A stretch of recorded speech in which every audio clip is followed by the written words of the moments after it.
All right, Thursday night, Dieter's in the house. It's the Pig in a Pickle Krueg Show. Let's go right now.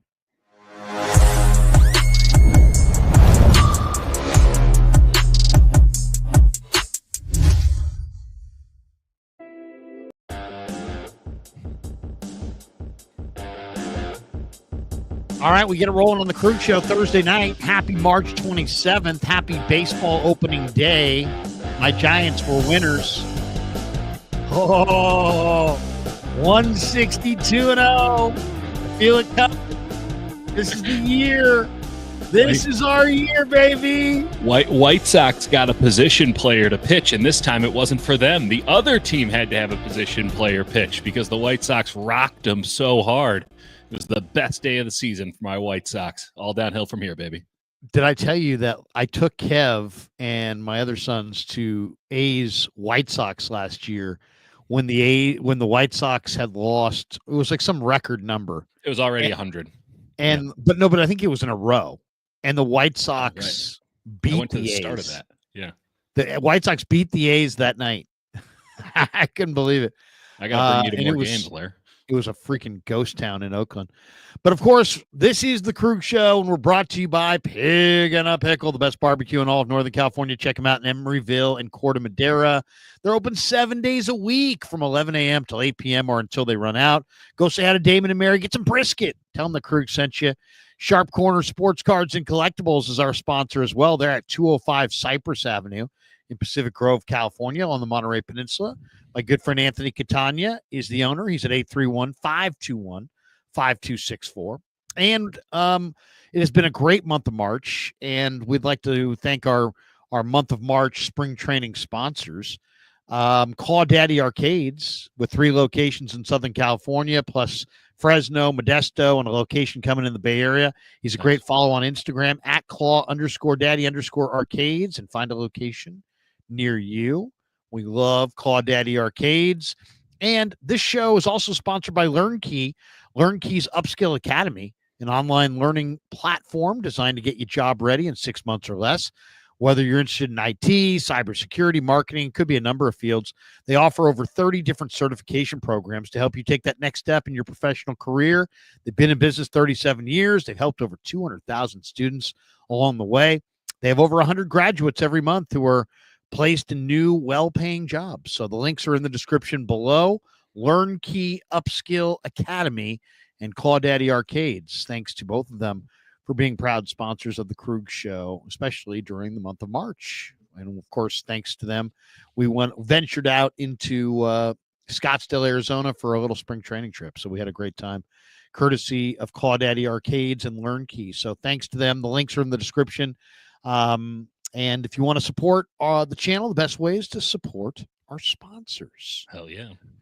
All right. Well, we're off and running. And one of the things I want to get to is this Brock Purdy deal where Brock Purdy did a podcast. Wow. Wish you'd come on the Krueg Show. Be great. Be fantastic. Offer's been out there, Brock. Offer's been out there. Would really be nice if we get Brock on the Krueg Show since, I'm working together with the team. It would be great. Brock Purdy podcast. He was on the Built for More pod. Classic. We all were waiting with bated, anticipated breath for the Built for More pod to finally drop. Never seen it, never heard of it. No, it looked like some Duck Dynasty nonsense. Like, what if we got Joe Rogan and one of the Duck Dynasty guys, morphed them into one person, and then gave them a microphone? It was pretty. The cameras, though, were high quality. I don't know what. I don't know who the hell was paying for this shit. I mean, it definitely looked professional. It looked pro. There's no question. Here he is talking about Jimmy Garoppolo. Let's hear it. This is Brock on Jimmy G. And, this was interesting. I was at the game against the Dolphins when Jimmy G went down with the Liz Frank injury. And Brock Purdy came on. And I remember saying at the time, hey, man, the Niners just got a whole lot better at quarterback. And I got some of the dirtiest looks in the press box. Here's Brock Purdy talking a little bit about Garoppolo. I guess you can't really hear that, so let's turn that up a little bit. I know the audio for what it's worth. I heard it today. Yeah. I mean, it even got into my, father of two sphere. So, well, we can spare the technical gizmos and such. Brock threw a little shade Jimmy G's way, didn't he? Saying as soon as Jimmy G got in there, I thought, oh man, I might have a shot. I might have a shot of playing. Here it is on Coach Yak's Twitter. Brock Purdy on this podcast talking Jimmy Garoppolo. So, at what point did you realize you were going to take over and be the quarterback for the 49ers? Good question, John Daly. Dude, I'm not gonna lie. Like during camp and stuff, all the competitions were going on, and Trey was the guy, but like with Nate Sudfeld and I, and we're competing, and I knew that I could like rip the ball, and going up against like some dudes that I've watched growing up on the practice field and then in preseason games. So that sort of gave me some confidence, like, okay, I can do this thing. I don't know how it's going to go down because there's guys in front of me with Trey Lance, and then later Jimmy Garoppolo joined again. But once Jimmy became the starter, I was like, I might get some playing time this year, man. I just don't know when. Okay. But, yeah. Okay. Well, okay. So, it's funny. Kev was like, hey, did you hear his thing on Garoppolo? And he made it sound like he was like, hey, once Jimmy was in there, I knew I had a shot, but that's not really what he said. I mean, no, that's not what he said. He was the number two in that circumstance, and so there was a chance that he was going to get to play. That's fair. That's a fair. He didn't rip Jimmy. That's not a cut where he was ripping Jimmy. But what he did say was, "Hey, man, I know I could rip it." It's funny too because I asked him about Tanner Mordecai. At one point in the preseason, because I think, as I told you and others many times, I actually think Tanner Mordecai is pretty decent. Yes. And that's exactly what he said about Tanner Mordecai. He's like, man, Tanner can rip it. Tanner can really rip it. And that's when he was just like saying right there about himself. He's like, I started throwing the ball and I realized I can really rip it. He can rip it. He doesn't get enough credit for being able to rip it. He pushes. What does that even mean? What does it even mean? Delivering the ball with some zip, with some accuracy and some zip, being able to throw some line drives, being able to push the ball down the field. This guy can rip it. That's like a classic. That's hilarious because most people say that he's got the worst arm in the league. Those people don't understand. Like, those people didn't watch Jimmy Garoppolo play quarterback. Those people don't. I mean, what are we talking about? Like, yeah, there is a difference. So why don't we talk about that for a second? Yeah. Before we go into, where do you think Brock's arm actually is? Because there's an awful lot of people take liberties on him and be like, he's got the worst arm in the entire league. I don't want to invest $50 million in the guy because he's got a rag arm. He's got a terrible arm, blah, blah, blah. Have you ever seen him throw and this and that? Yeah. I don't see that at all. I see good zip on the outside. On the deep out, I see good zip. I don't see the ball hanging in the air. I mean, no. I thought Jalen Hurts's deep ball was garbage most of the year and hung ridiculously. And I've had people tell me over and over again that Jalen Hurts has better arm strength than Brock. So I don't know. I'm not sure exactly where Brock fits, but he's got a better arm than Hurts. You asked a good question earlier, which is par for the course, of course, Larry. But what does rip it mean is very important because there is a big difference between somebody who can throw a nice deep ball and someone who can rip it. I'm looking for a quarterback who can get it between tight spaces in coverage. That's where you're ripping it, right? That's rattling off your fastball. And we're talking specifically, if we want to talk, can Brock Purdy rip it? Seattle going between four men in coverage, hitting Brandon Aiyuk down on a deep post. Like, that's ripping it, getting it in there. No one attempts that. There's a difference between that and what Russell Wilson or what Jalen Hurts does, which is these big lollipop moon balls. And they throw a pretty deep ball. Maybe, Wilson more so than Hurts. And if you get under it and the play is executed right, it is a thing of beauty and it can go a very far away, but that's not ripping it.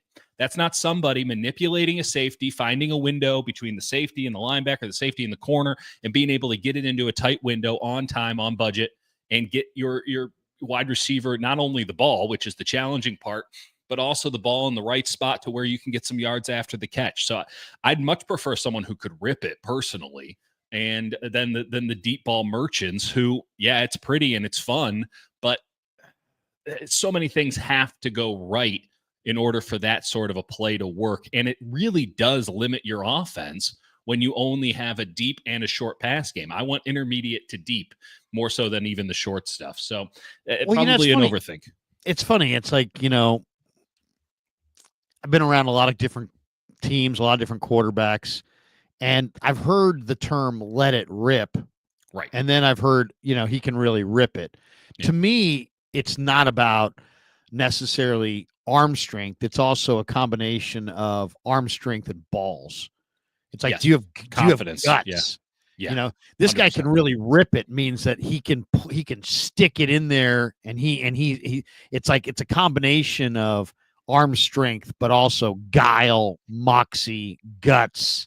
You know what I mean? I covered Derek Carr for a while. He'll let it rip, is like a way of saying, hey, you know what? He'll go out there and play freely, and he's looking unencumbered, and Derek Carr has an incredible arm. He still does. I've never once, when watching him, thought to myself, in person, on TV, whatever, said, man, he can really rip it. He's really letting it rip today. No, everything is, if it's perfect, I'll let it go. He's going for that big deep ball. I need somebody who is going to manipulate the defense and be able to challenge them in areas that, frankly, the head coach isn't going to love. The offensive play caller isn't going to love. Do you think that, when they do film study and Brock is in there trying to, slide one into very tight windows, that Kyle Shanahan loves it? No, Kyle Shanahan wants the ball to be delivered to somebody who isn't covered at all times. But risk is part of the game, and especially at the NFL level, you have to be comfortable with taking risks if you want to have an effective offense. We saw it last year. I thought that Brock, as much as he absolutely empirically had a down year statistically, I thought that he did a lot better quarterbacking in a way, because he was forcing the issue. He had nothing to work with, and he still made it work, not just with his feet, but also with some of his ball placement, some of his decision-making in that area that kind of went beyond the mandate handed out by the playbook. Now, did it also burn him at times? You bet. You play with fire, you're going to get burned sometimes. But the team needed a spark, and he provided it. So, listen, we're going to be talking about Brock ad nauseum every week until we die, because whether he gets paid or not, he is just in the vortex of BS that we inhabit. But the idea that Brock Purdy can't rip it is, I just think, totally unfounded, as long as we're talking about the same kind of rip it. And I think you and I are at least on the same page with that. Well, and then this wasn't the only one. Let's hear another comment. This is Brock talking about how he only really sees the receiver like a percentage of the time. This is kind of an interesting one here from Purdy. Here we go. Well, wait a second. There we go. Hold on. A little volume. How about a little volume? There we go. Now let's try it again. Yeah. All right, I got a question. Yeah. When you're going to throw a seam. Got it. Devo's outside. He's going to run a seam.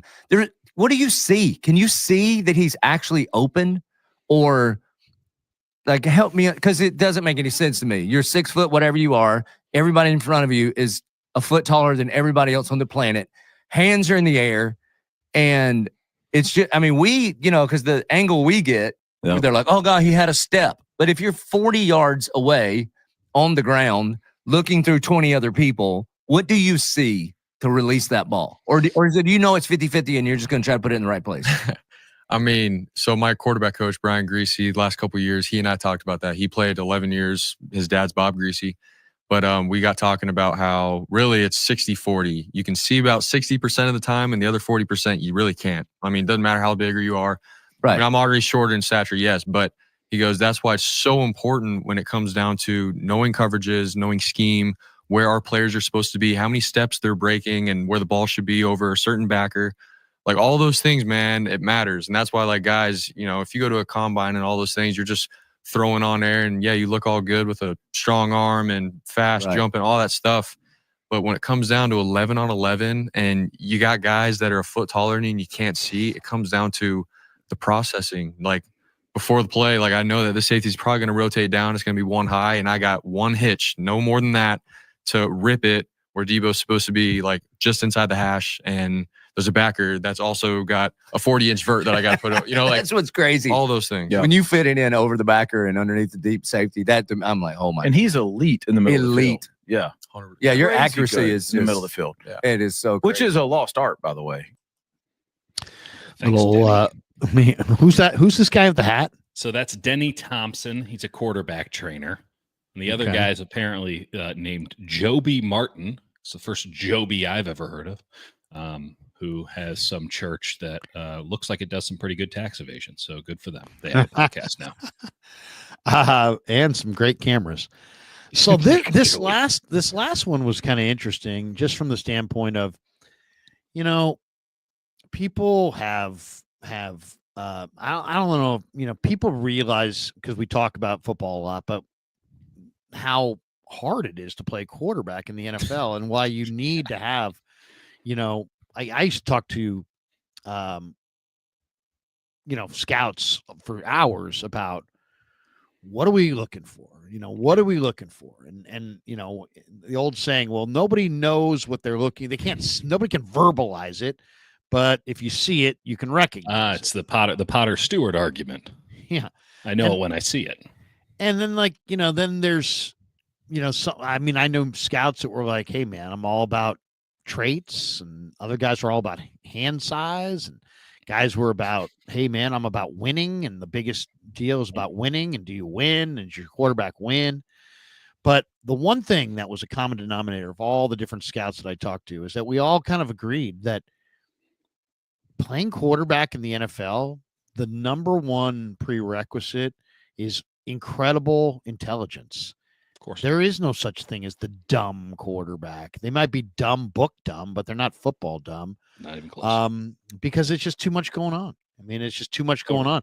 You have to process things, and you got to process, the coverage, and then you got to not stare down your coverage, but you have to be aware of who's bearing down on you, and you got to feel the pressure in the pocket, and you got to know where Brock just described there. You got to know where the coverage is, where the defenders are going to be, so that if you can't see them, at least you have a spatial awareness of where they should be on every play. And you can see it when Brock Purdy goes play action and he turns his back on the defense. When he turns back around, he doesn't get even a solid 1 second look. No. And the ball's coming out. He knows where everybody's going to be spatially in his head when he turns his back on the defense. And when he flips around, the ball is coming out. And the difference between him and Garoppolo in this area is dramatic. Garoppolo was so bad at this that they pretty much eliminated play action passes except out of the shotgun. So he could never have to turn his back on the defense. Because if you watch Jimmy Garoppolo, he would turn his back on the defense. When he would turn back around, he needed a full second or two to recalibrate where everybody was on the field and then read it from there. Yeah, he that's didn't have a feel for it. He couldn't see it without actually seeing it.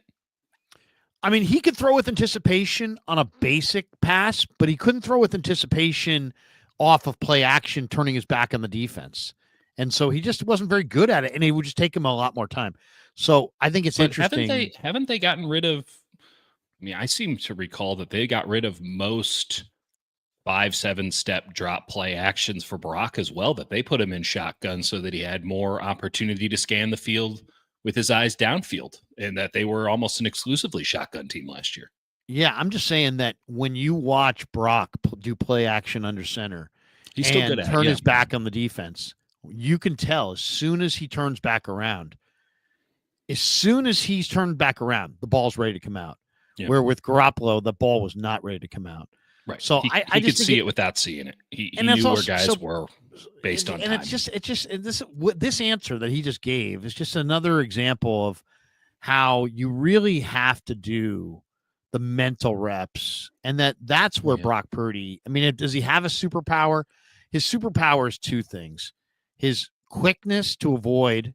That's off the charts. Yep. And then his processing is really, really good. So, and then his decision making is kind of the third element. And then this year, I felt like that was the element that kind of waned. It was like the processing was still there, the accuracy and the movement ability is still there, but it was the decision making, and his risk reward was a little bit off. And I don't know if his motivation might have been a little bit off because there was nobody there to take his job. But I like the setup this year, where Brock's going to have a contract, be paid, and he's going to also have Mac Jones sitting right there.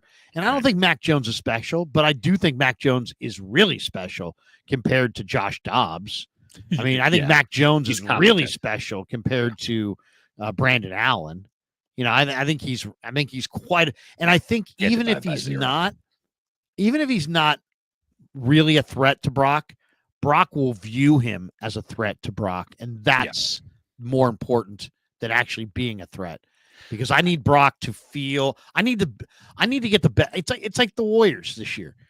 They didn't just need to trade for Jimmy Butler. They needed to trade for Jimmy Butler and get the best of Jimmy Butler. Mm-hmm. And so they traded for him and extended him, and now they're getting the best of him. And it's like the same thing with Brock. You need to get him signed and lock him up because he's your guy. But more importantly, you need to keep that pressure on by having somebody who is a competitor competing for the job. And the one thing I know about Mac Jones is not, Brock's best buddy, and he's not there for the hell of it. He wants the job, and he's going to compete. And I think that's a great scenario. I will take my chances and feel great about him as long as you have Brock Purdy and Brock Purdy motivated and properly challenged. I'll take a properly challenged Brock Purdy doing anything. I mean, I think he's that competitive. It's a necessary ingredient. You got to get him. You got to keep him icy. You got to keep him. This year was not it, and I think his risk reward was totally off in the second half of the year. I think his risk reward was off because he didn't have anybody who could separate, and because it was very clearly at that point, Brock, if you don't do something really special on a day in, day out basis, we're going to lose. We don't have a defense. We don't have a running game, and our wide receivers aren't particularly good. So take us home, little man. And I think that his risk reward got out of whack because he wasn't managing games anymore. I know that term gets a lot of pejorative use as a game manager. I'm sorry, like Tom Brady and Patrick Mahomes manage games too. Like you have to manage a game. If that's all you do, then maybe you can't go win a Super Bowl or anything. You want to be able to first manage the game. If the game is not managed, you shouldn't be doing cool shit on the football field. That's just being Drew Lock. The game's out of control, but hey, you threw a 70-yard bomb. Congrats. That's Jameis Winston. Like, it's awesome that you can do all of those things. Why are you losing 35-7? Because you couldn't manage the damn game. So I think Brock wasn't managing games last year because he was trying to go out there and win them. And he's not Patrick Mahomes. He's not Josh Allen. He's not Lamar Jackson. And I'm not even sure if those guys, given the circumstances, could go out there and just win you a bunch, just take them to the playoffs. So I think that's more why. I don't necessarily disagree with the concept of Brock's motivation because he has been consistently an underdog throughout his entire football playing career. And this would have been the first year in my assessment, easy for me to say from the outside, that he hasn't been an underdog, that he hasn't been somebody who has everything to prove year in, year out. You think about his path in high school. He had to prove it there. And then he doesn't have the big time offers. They all come late. So he sticks with Iowa State, even though Alabama's coming in now I'm going to prove that actually I am the guy that Iowa State saw. I'm going to be loyal to them. And then I'm at Iowa State. Now I got to build up this program. And now no one thinks that I can actually play in the NFL, and I'll show them. And then the 49ers draft me and have him fourth on the depth chart. And everyone thinks he's just going to go practice. Well, I'll show them. Oh, I get the opportunity. No one thinks anything's going to come of it. I'll show them. And then, of course, everything goes great until his elbow explodes in the NFC Championship game. No one thinks I can come back and do it. They're bringing back Trey Lance. They're going to have a competition. Maybe not a true one, but at least they can plausibly deny if I suck that, hey, we'll just go back to Trey because he's our guy. So I'm going to show them. In the entirety of last year, I'm going to show them. And then what happens? You're a guy who wins the NFC. Everyone knows you're the dude. For the first time ever, no one is legitimately questioning if Brock Purdy is a starting caliber quarterback in the NFL. Maybe you get all the juice you need from this contract negotiation nonsense and the difference between 45 and 55 and $65 million. Maybe that's the chip on the shoulder he needs. That can do it for him. But it doesn't hurt also to have a guy like Mac Jones in there. And I'm firmly of the belief that nobody should feel safe in their job in the NFL. There's no reason for any team to just say, hey, we're good. We'll only go with one guy here. I mean, how much better would the Niners have been last year if they said, Christian McCaffrey, we're going to bring in the best guy? Like, why would you limit the competition on your team deliberately if you don't have to? I understand that salary cap, you might not have the ability to put competition everywhere. You don't draft well enough. You can't sign enough guys. I get that. That's natural. You can't be great everywhere. You can't go too deep. That it's all starter caliber. But the idea that any position shouldn't have pressure on them to perform at the NFL level, that's antithetical to the entire concept of the NFL game. It's antithetical to the sport of football. And if anyone really did feel comfortable with their stance and their position, that's on the 49ers front office for allowing that compliance to sneak in. That you can't win games if you have guys who are just coasting and feeling compliant. I could fuck up for a while. What are they going to do? Replace me? That's a great way to have a losing culture as opposed to the winning one that they talk about. I don't think that was the case with Brock, but kind of hard to look at the competition around him and say that he feared for his job in any way, shape, or form. I mean, so I'm with you. Mac Jones will at least make him think twice about it if he has a bad game or two. Viking, his arm is weak. Larry will always defend Brock Purdy at any cost because Larry found Brock. First off, Larry did not find Brock Purdy. He was drafted into the NFL. Anyone who watched Big 12 football was very familiar with Brock Purdy. I mean, I'm going to give Viking the benefit of the doubt here because he's clearly a dog, but his arm is weak. Yeah, again, when you compare him to the cream of the crop, his arm is weak, but that is a more than viable NFL arm, and he has made some big time throws. And I use that term specifically because PFF tracks what I call what we all would agree are big time throws. He is consistently one of the best big time throw makers in the NFL. And if you watch the tape where you see safeties, where you see deep coverage, you see, God damn, that was a ballsy ass throw, and he ripped it in there. And if you're just watching, it's just ridiculous. What is the pass that defines arm strength in the NFL? To me, it's the deep out from the wide hash to the far side of the field. It's the deep out. Can you get that deep out there on a zip, on a line, in a tight window with accuracy, without a lot of motion and stepping into it? Can you flick it to the sideline and get it out there with some zip? And he can, man. He turned. There was a stretch midway through the season when the 49ers offense was almost exclusively 15 to 20 yard deep outs to Juwan Jennings that Purdy was throwing before Jennings made his break. That was the only way they could move the fucking ball. And we're saying that he doesn't have the throw. When I used to scout high school quarterbacks, that's exactly what I'd be looking for. Okay. Because there's a million quarterbacks. Everyone's dad thinks that they're there. Oh, I've been spending all this money on this trainer, this and that. And you would get from the entire Southeast, I'd get 150 high school quarterbacks that all think that they're going D1, descending on Miami and go into these throwing camps. And the first thing that I would have everyone do, if I had my druthers, and sometimes I got to call the shots, was, okay, we're going to do nothing but 15-yard outs. Nothing but 15-yard outs. If you can't complete that, I can't imagine you're going to be a D1 quarterback because you're completing it against air, by the way. I'm not asking you to do it with corner coverage or anything. I'm just saying we are going to snap and do 7-on-7, 15-yard deep outs from the near hash. If you can't do it, you're not a D1 quarterback. Then we're going to do it from the far hash. Now we're going to do a 20-yard out. Now we're going to do a 25-yard out. 25-yard out, if you're doing that, you're pretty damn good. You're pretty damn good. You're not even asking them to do it on the opposite hash. So the idea, you're 100% right. That is the requisite throw. We're also talking about deep posts, attacking safeties in cover one. the idea that Brock Purdy doesn't have a big arm because the 49ers offense doesn't throw lollipop balls down the field to speed receivers. Who's the speed receiver? Who is this person who they're supposed to throw over the top to? Oh, wait a minute. They did do one of those throws, and it got them to the Super Bowl 2 years ago.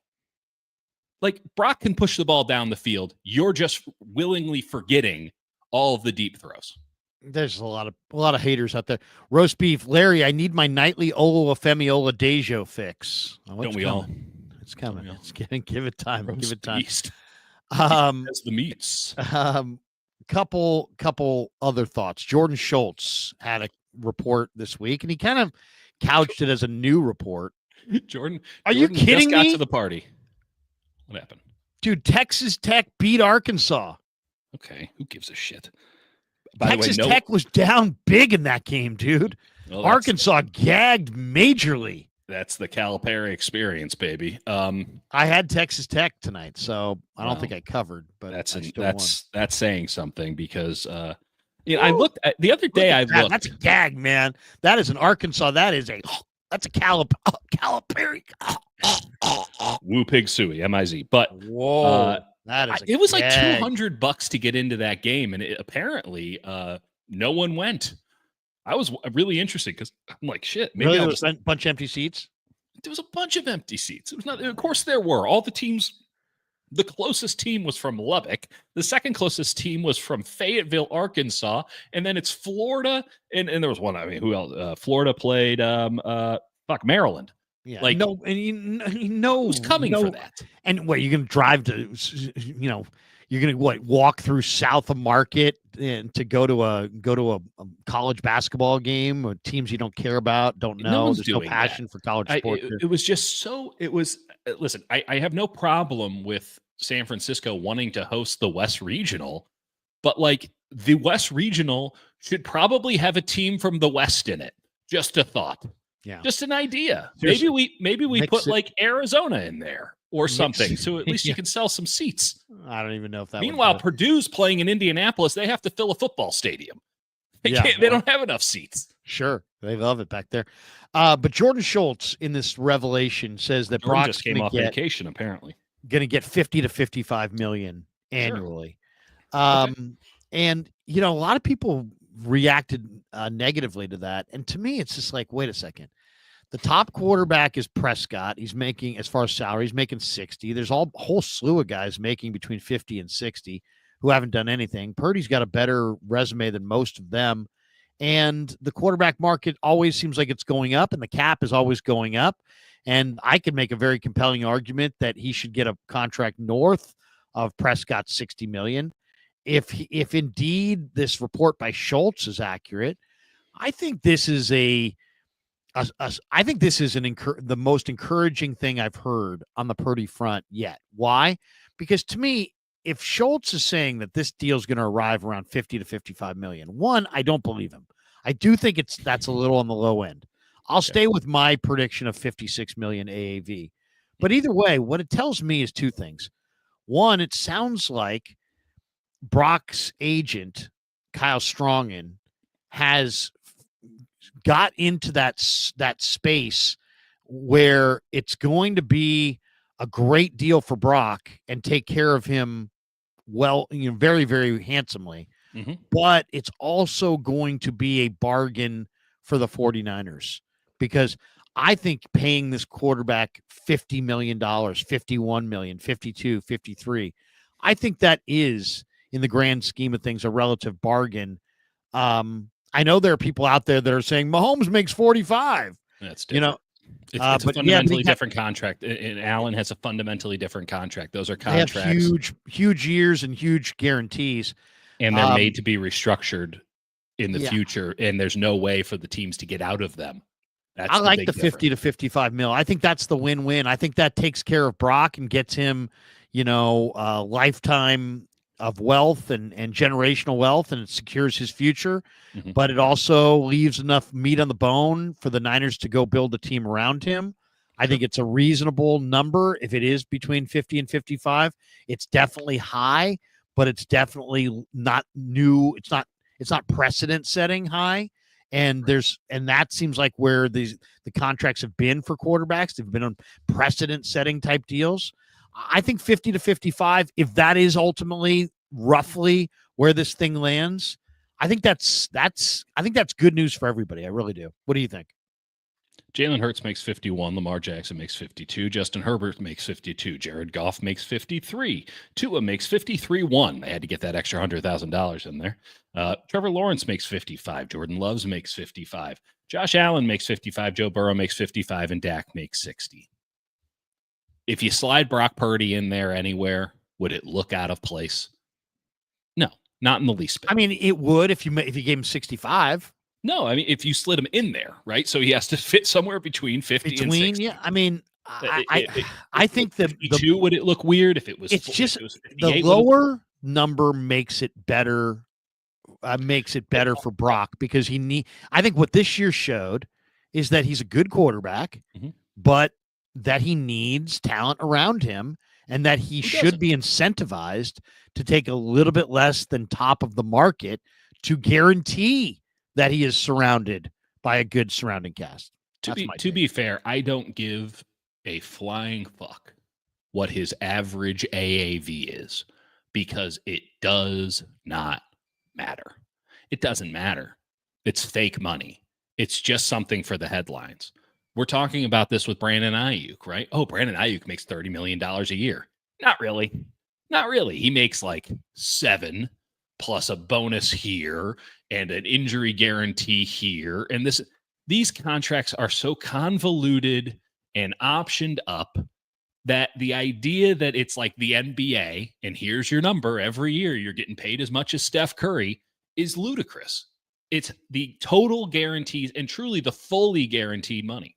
So I don't care if the 49ers wanted to pay Brock Purdy $70 million a year, but they guaranteed 10% of it. If they pulled a Diamador Lenore at quarterback money, where, Diamador Lenore got $92 million from the 49ers. Well, actually got like 12. And somebody didn't read the fine print all that well on Diamador Lenore's side because the Niners can effectively just use the next 4 years of his contract as a player option. Not even that. Sorry, a team option. They can just say, we don't want you anymore. They're off scot-free. And if they want to keep you, they can keep you at a lower rate effectively every year in perpetuity. It's a great contract for the 49ers. And so the devil is in those details. So everyone is going to freak out over the average amount per year. But let's use Jordan Love as an example. He has a $220 million contract, supposedly. He makes $55 million a year, supposedly. But his total guarantees are almost $100 million less than Josh Allen. He has $100 million in fully guaranteed. And if the Green Bay Packers, which they very well might want to do, decide, hey, we're going to get off of this guy after the 2026 season, they can do it relatively easily. Now, they can't particularly do it over the next 2 years because there would be, is that correct? $100 million in dead cap money? Yes, that would be the 2026 dead cap is $100 million. But these are all, it's a 5-year deal. It's a 2-year deal. All of these deals, Joe Burrow, Jordan Love, Trevor Lawrence, Tua, Goff, Herbert to a degree, Hurts has got a wild one. Hurts has like 9 years of void years. They're all just 2-year deals. And with the salary cap going up the way that the salary cap is going up, you're not in any sort of trouble. Think about what the Falcons are doing. Think about what the Browns are doing. Now, are both of those teams in trouble? Maybe that's not the best example, but they can just say, Kirk, you're benched, and we'll just keep you around for a year because it's easier to keep you around than it is to get rid of you. And we might, we're paying you either way, so we might as well get something from you. Deshaun Watson, I mean, in their, the Browns' minds, thank God he got injured, and now they'll be able to get some sort of injury settlement on some sort of it. But they're going to be able to draft a quarterback, and they'll have a cheap quarterback. The same reason that Brock Purdy kept Kyle Shanahan and John Lynch employed in that, hey, you know how we really messed up with Garoppolo and then we really messed up with Lance, but hey, we lucked into Brock Purdy. There's always an opportunity for redemption in the NFL because these contracts aren't the NBA. You're not stuck with Ben Simmons on your team. You're not stuck with Jordan Poole on your team. You can move off of anybody at any time, and you might take a hit. You might have to eat it for a year, the way the Niners are doing right now with Debo and maybe Aiyuk. But ultimately, you can always move on, and these contracts are always more flimsy than they appear to be when we talk about $55 million a year, because they're just not that well written, and I'm just not going to worry about it. Now, on the flip side of all of that, I'll say this. I don't think it behooves Brock to sign right now. I think that if Brock Purdy wants to if he's really pushing, and there has been suggestion, I won't call it anything further than that, but suggestion in recent days that he's really pushing for a big number. He wants to be on the higher end of that 50 to 60 scale that I just ran through. He wants to be above the Lawrences and above the Loves. He wants to be with Burrow and Allen and Prescott because he was 24 years old and he took a team to the Super Bowl. He has a decent enough argument there. If he wants that, the 49ers should not give it to him coming off of a down year. They shouldn't. They should say, we have all the power in this situation. You're under contract for this upcoming season. We can franchise tag you for about $45 million the year after that, and you can continue to bet on yourself. And at some point, you might win. You might go full Dak Prescott. You might go full Kirk Cousins. And we will have to pay you top of the line because you have bet on yourself now double, triple, 3 times the money. And we'll have to eat it for whatever that top value is. But we're willing to take that risk because we have enough questions. And going back to Aiyuk, isn't that what they should have done with it? If you put a gun to their head right now, half of the front office was already thinking it. And now the other half, who was all about giving them the money, they definitely tell you now, we should have just let him play out the 5th-year option. We just shouldn't have dicked around with the contract. Let him bet on himself again. We could have franchised him. You think that's what they should do? I think that if we're talking about top 5 money in the NFL, he's not a top 5 quarterback. And I do think that there's a push come to shove. And if I'm the 49ers, I'm willing. Dak Prescott's number 1. Is he the best quarterback? No, but Dak Prescott bet on himself repeatedly on multiple franchise tags. So this is the bet. That's the I think they should just get it done. Get it done. Lock up your guy. That has not been a good thing for Dallas. Dallas got a quarterback at a way too high a price. So why are you going to give him? They've been a gigantic distraction for 3 years. He has terrible feelings about them. They have terrible feelings about him. There's rumors that they're going to trade him to Cleveland. It hasn't worked out for the Cowboys. But okay, so the idea is that Dak, who worked the system, much like Kirk Cousins did, worked the system year after year, and you're saying that built up animosity and all that. Fair enough. But you're saying that a guy who worked the system and won. He won. The Dallas Cowboys. No, he didn't win. He hasn't won. He got money. But we're talking about the money. We're talking about the money. He played the game to its fullest extent. The only position you can do this at, by the way, and say, I'll take the franchise tax. I'll take that guaranteed money on the franchise tax is quarterback. Every other position would be a fool to do this. But because quarterbacks have longevity in this league, and they're protected in this league, you can do it. It's the Kirk Cousins route. Dak Prescott did the same thing. He won fiscally. He got the biggest contract in NFL history. He won fiscally. The Dallas Cowboys were left with no choice but to give it to him. Why would you give it to Brock Purdy when he hasn't earned it yet? Why would you give Brock Purdy to a Purdy? Super Bowl? I think he has earned it. But we're not. He we're not talking came from about behind against Detroit. He came from behind against Green Bay. Listen, he's I'm carried not arguing you. that. I'm not saying that Brock Purdy isn't take worthy care of of a him very now. good deal. The price is only going up. You're taking care of him beyond there is a threshold. The threshold is 55. That's my number. You can't go above 55. 55 is as high as you can pay this guy because otherwise you're giving him. The report is he's going to get between 50 and 55. So why are we talking about over 55? Jordan Schultz was about 3 weeks late on everything. The money might have already I'm just gone saying, up. The question was, what do you think of him getting between 50 and 55? And you've gone off on this long diatribe about what if he gets paid more. The question was, what if he gets paid between 50 and 55? I don't like the idea of the 49ers even entertaining the 55. I don't want him to be on the top half of that. Would it fit? Would it be fine? Whatever. I don't really give that much of a damn. But it's all going up there. I mean, he's as good as Tua. Tua's making 53. Yeah, but they can get off of Tua very easily. This is probably Tua's last year. fine. Then structure it so you can get off of Brock. But I mean, he deserves the same AAV as a Tua Tagovailoa. I don't know if anyone deserves anything. I mean, this is I hate that terminology. I mean, there's a precedent. There's a market. I mean, there is a market. Whether the Niners want to acknowledge it, whether you want to acknowledge it, whether anybody wants to acknowledge it, there is a market, and the market is the existing contracts. What's the worst thing you can do, though, if you're the 49ers? Is the worst thing that you can do is what you just laid out, the Dak Prescott thing. The worst thing you can do is pay a middle-of-the-road quarterback top of the market money, right? Is that fair to say? It's $50 to $55 million. I'm just what we're talking about. We're not talking about the top of the market. We're talking about the report that said that he's going to get between $50 and $55 million. If he gets a cent more than $55 million, he is the second highest paid player in the history of the NFL. You have Lawrence making 55. You've got other guys making 55. They all make exactly 55. If he makes $1 more, he has the second largest quarterback in the history of the NFL. In a Jimmy Garoppolo at one point made the most of any quarterback in the NFL. So I mean, this is the way NFL quarterbacks work. This is the way the pricing has gone. I mean, I shouldn't have to explain this. This is pretty obvious. Everybody knows. No one's arguing that everybody the price is going to keep going up. My argument is you don't have to pay. The guy who signs the most recent deal gets the most. That's what happens. That's the way this thing has gone. So I don't know why it would suddenly change.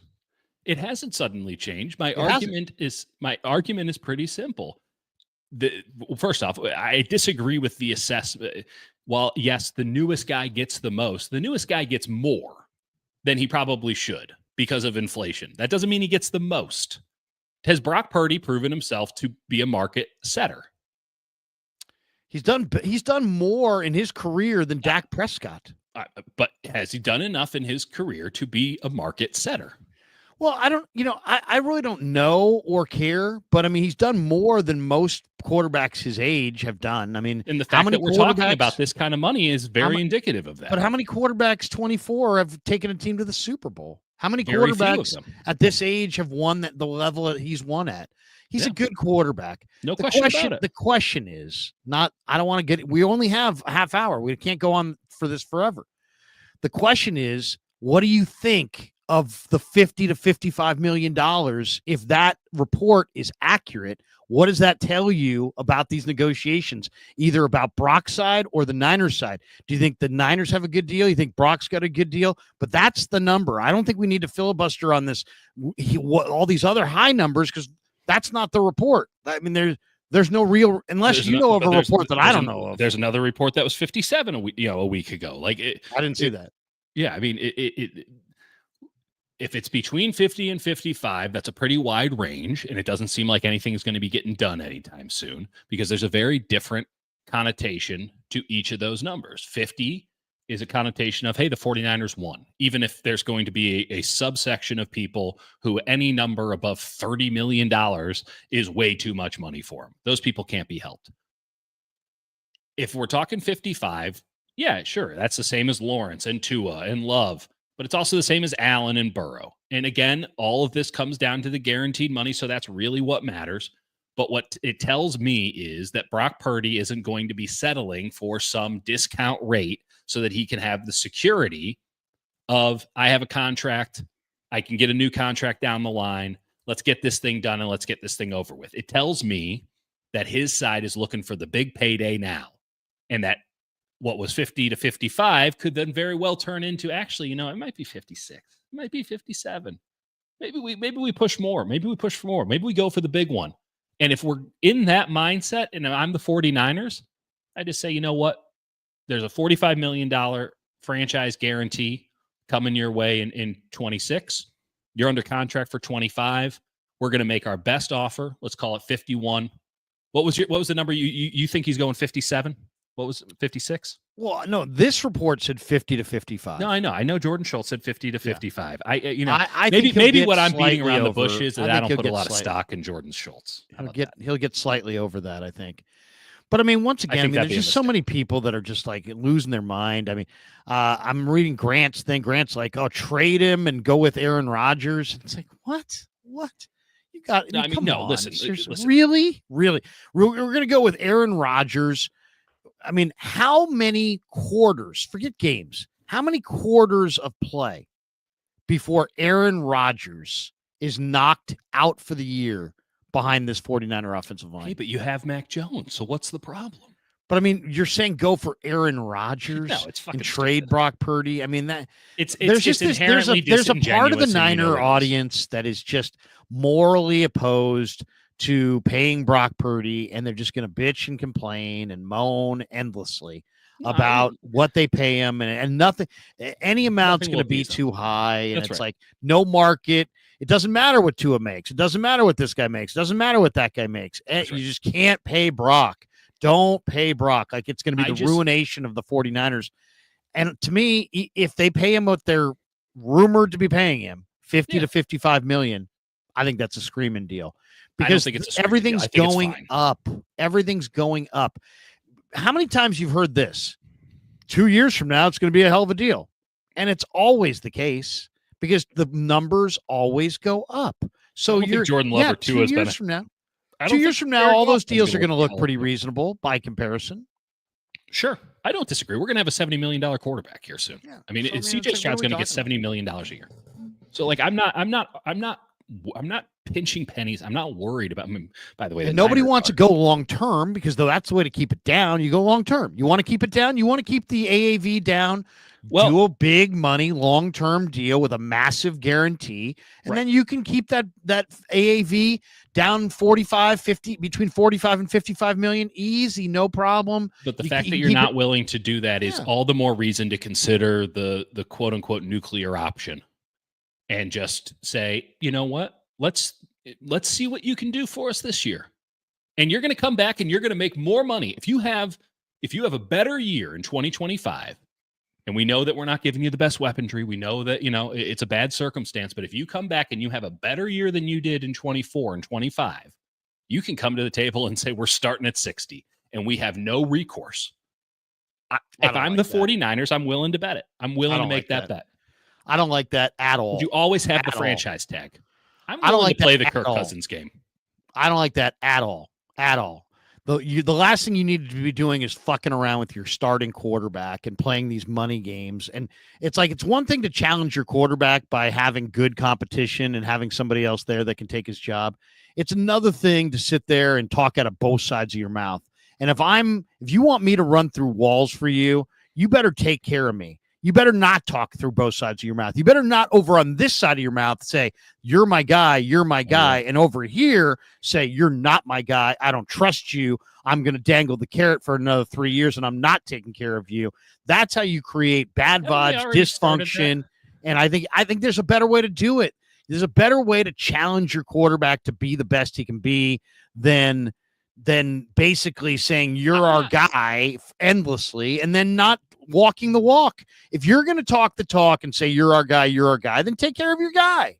I agree with that. But it doesn't seem as if they're too keen to do it in any expedited fashion. Yeah, well, and I'll say this: that's probably true too. I'm not concerned about being logically sound. Clearly that's not my issue here. But I'm not concerned about the 49ers and all that. I'm making the bet not to motivate him or anything. I'm making the bet because there is an inkling of doubt in my mind that he ain't the guy. That's why you go short term. That's fair. That's a hedge. That's a hedge. That is your hedge. That's the way you hedge. Here's the thing. I don't think Brock I don't know if my wife is the one.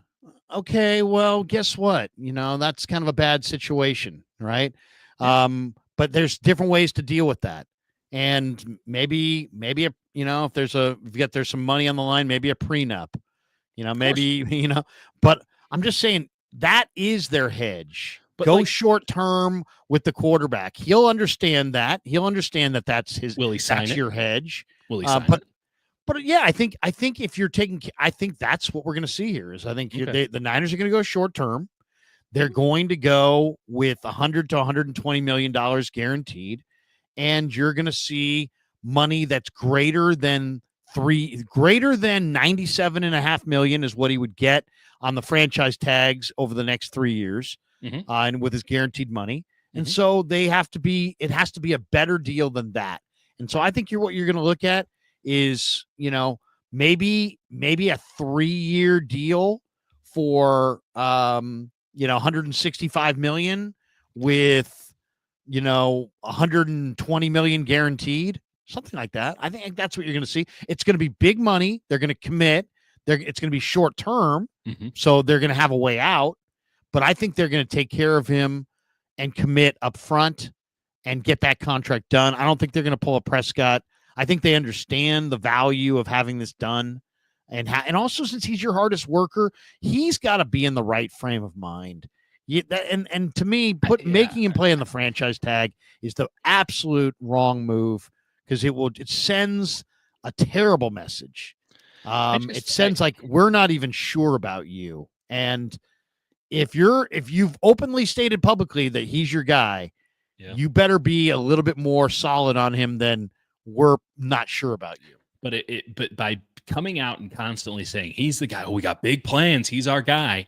If I'm rocking his agent, it's just like, man, that's dollar signs every time I hear it. Oh, because totally. Now we got you. Now you're going to be the ones who lied. We haven't done anything. But here's the thing. What's the best number? The best number for Brock is not the biggest number. The best number is a number in between the biggest number and the lowest number that somehow makes you feel satisfied, takes care of you, gives you and your wife and your family security. It's all such ridiculous money, no matter what. But also you get that security, but you also have a line. You also have players. The one thing this year should have said to everybody is that Brock Purdy is a good quarterback, but Brock Purdy can't do it by himself. And there's no crime in that, by the way. He was making $1 million fucking dollars. What are they going to do when he makes 50x that? But I mean, there's no crime in you can't do it by yourself. There's this guy named Patrick Mahomes. No, he's pretty good. He couldn't do it by himself. You should do it by yourself. You can't do it by yourself. So you have to take less money. Let's go logically on that team. Let's go logically on that front. They couldn't get it done for Brock Purdy and put the team around him when he was making $1 million a year. They couldn't do it then. What happens when he goes to 50? Why should Brock Purdy trust the 49ers in this situation? Well, it's not about trust. What choices does he have? He doesn't have he can't just go wherever he wants. This is the team. He doesn't have to sign. He's got to make the best of it. That's what he's got to sign do. Any contract. He's smart enough to know the 49ers are not the worst team in pro football. Kyle Shanahan's not the worst team in pro football. He's not surrounded by the worst weapons in pro football. He doesn't have the worst line in pro football. There are worse places he could be. He's smart enough to know that. So he knows it. He knows that. And so he's going to try to make it happen. He can also be like, hey, you guys couldn't get it done for me when I was making nothing. Now you're telling me I got to take a haircut so that you can put a better team around. Why do I trust you to do that? Haircut? You're getting a massive raise. Haircut? What haircut are you talking about? You make $900,000. No. I have to make. Instead of making the number that I want, I have to make a number that's then palatable for everybody. So that I would say to Brock. I mean, this is a This is not even a Niner conversation. This is Brock and Kyle Strong and have this conversation. Hey, Brock, what do we want? Yeah. In an ideal world, what do you want? You want every dollar on the table? Of course. Or do you want to leave some of those dollars on the table so they could sign an offensive lineman or 2 or 3 or a defense? So the booby prize, sometimes being right is the booby prize. Sometimes the highest price is the booby prize. You don't want the highest price. You want to be like Tom Brady. You want to be like Patrick Mahomes. You want to get paid, have security, be taken care of, and be able to have enough money for the rest of your roster spread around so that you can win. Totally. That's what you need. Of course you do. I think that's what this is going to represent. I think that's what 50 to 55 represents. That's a big bet from Brock. Big money, but it ain't the most. It's a big bet from Brock. And it's short term. So it's big money, short term, up front. We believe in you up front. We're not going to short you up front. But we are going to. Why pay him more than the franchise tag value then? Well, first of all, he's not on the franchise tag this year. No, I'm saying if you're 51 or 41, which tag? You can have him under contract for the next 3 years. I'll be $97 million in a messy scenario for $97 million. So why not just make that the deal? Full stop. Here's 2 years at 45 and 55 million each, all guaranteed up front. Maybe we're talking about the same thing here, but again, I come back to this. I mean, that could be the structure. Who knows? Maybe it is. I don't know. I'm getting bored. I'm getting bored because I don't like talking about other people's money. I barely like talking about my own money, and I get fucking bored. Do you want to talk about your money? We can talk about your money. Let's switch subjects because I'm getting bored. Jordan Schultz says the Niners want to move Aiyuk, but other teams have no interest in Aiyuk. That's accurate. And this is another interesting one because there is another question that nobody ever seems to ask, which is at what price? Of course. I mean, the Niners want to move Aiyuk, but nobody's interested. Okay, well, if I told you, hey, man, I've got this property and I can't sell it, you first would say, where's the property? What is it? How much are you asking? Right. And that's the part where the Aiyuk thing goes south because it's like the Niners want to move Aiyuk, but nobody has interest.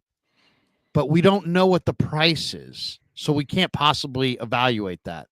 And the reason we don't know what the price is because, this player is so speculative as far as his price tag because of his situation with his contract, with his injury, supply and demand, the receiver market, all the different factors that impact. It's a god-awful deal, Larry. So here's the bottom line question. Do you believe that the 49ers are desperate to get off this money? Yes. Or are yes, you think they are desperate? They're desperate, but they're not desperate enough to where they'll take it to where they need to take it, which is that they are putting enough sugar in the pot for someone to take it on. Because I think that's not desperate then. I mean, they're not desperate if they're not willing. Because there's a negligible difference. There's a negligible difference though in price. If they're desperate to get rid of the money, or to relieve themselves of the $110 million that they owe this player, if they're desperate to relieve themselves of the cash, they will take whatever anybody offers. It's not a question of what they'll take; it's what they'll include. Well, I don't know if I believe that. That's an NBA concept. I don't really believe it's an NBA scenario, Larry. I don't. You got think a bad so. deal. You got a bad deal. Yeah, but I don't think it's it's not such a bad deal that it's a very cap friendly situation outside of this bonus pay. It's not an ugly contract for the team that gets him. It's maybe an ugly situation for the Niners on the back end, but it's not an ugly situation for the team that gets 12 months. Aiyuk. It's a very ugly situation for all parties involved. That's why the 49ers want to get off this deal. Anyone who holds this contract is in for $60 million this upcoming season for a player who might not give you 6 games. It's this season. Now, after that, there's certainly some exit points. But the whole point of trading for a Brandon Aiyuk and taking on a $60 million bill on Brandon Aiyuk is that, well, then he'll be cheap in the years to follow and he'll be all pro caliber wide receiver. But you can't tell anybody that that's actually going to be the case. And you really won't know until you get him in and find out. You got to buy the car first. Then you can have your mechanic, as you once said, take a look at him and see. But you don't even, what's the price? The price is I will take him on for nothing. And in fact, you need to give me a little something to take on the risk of this Brandon Aiyuk ticking time bomb. You don't think so? And yet no one's interested at any price from what I can tell. 7th rounder, 5th rounder, 2nd. No one's interested.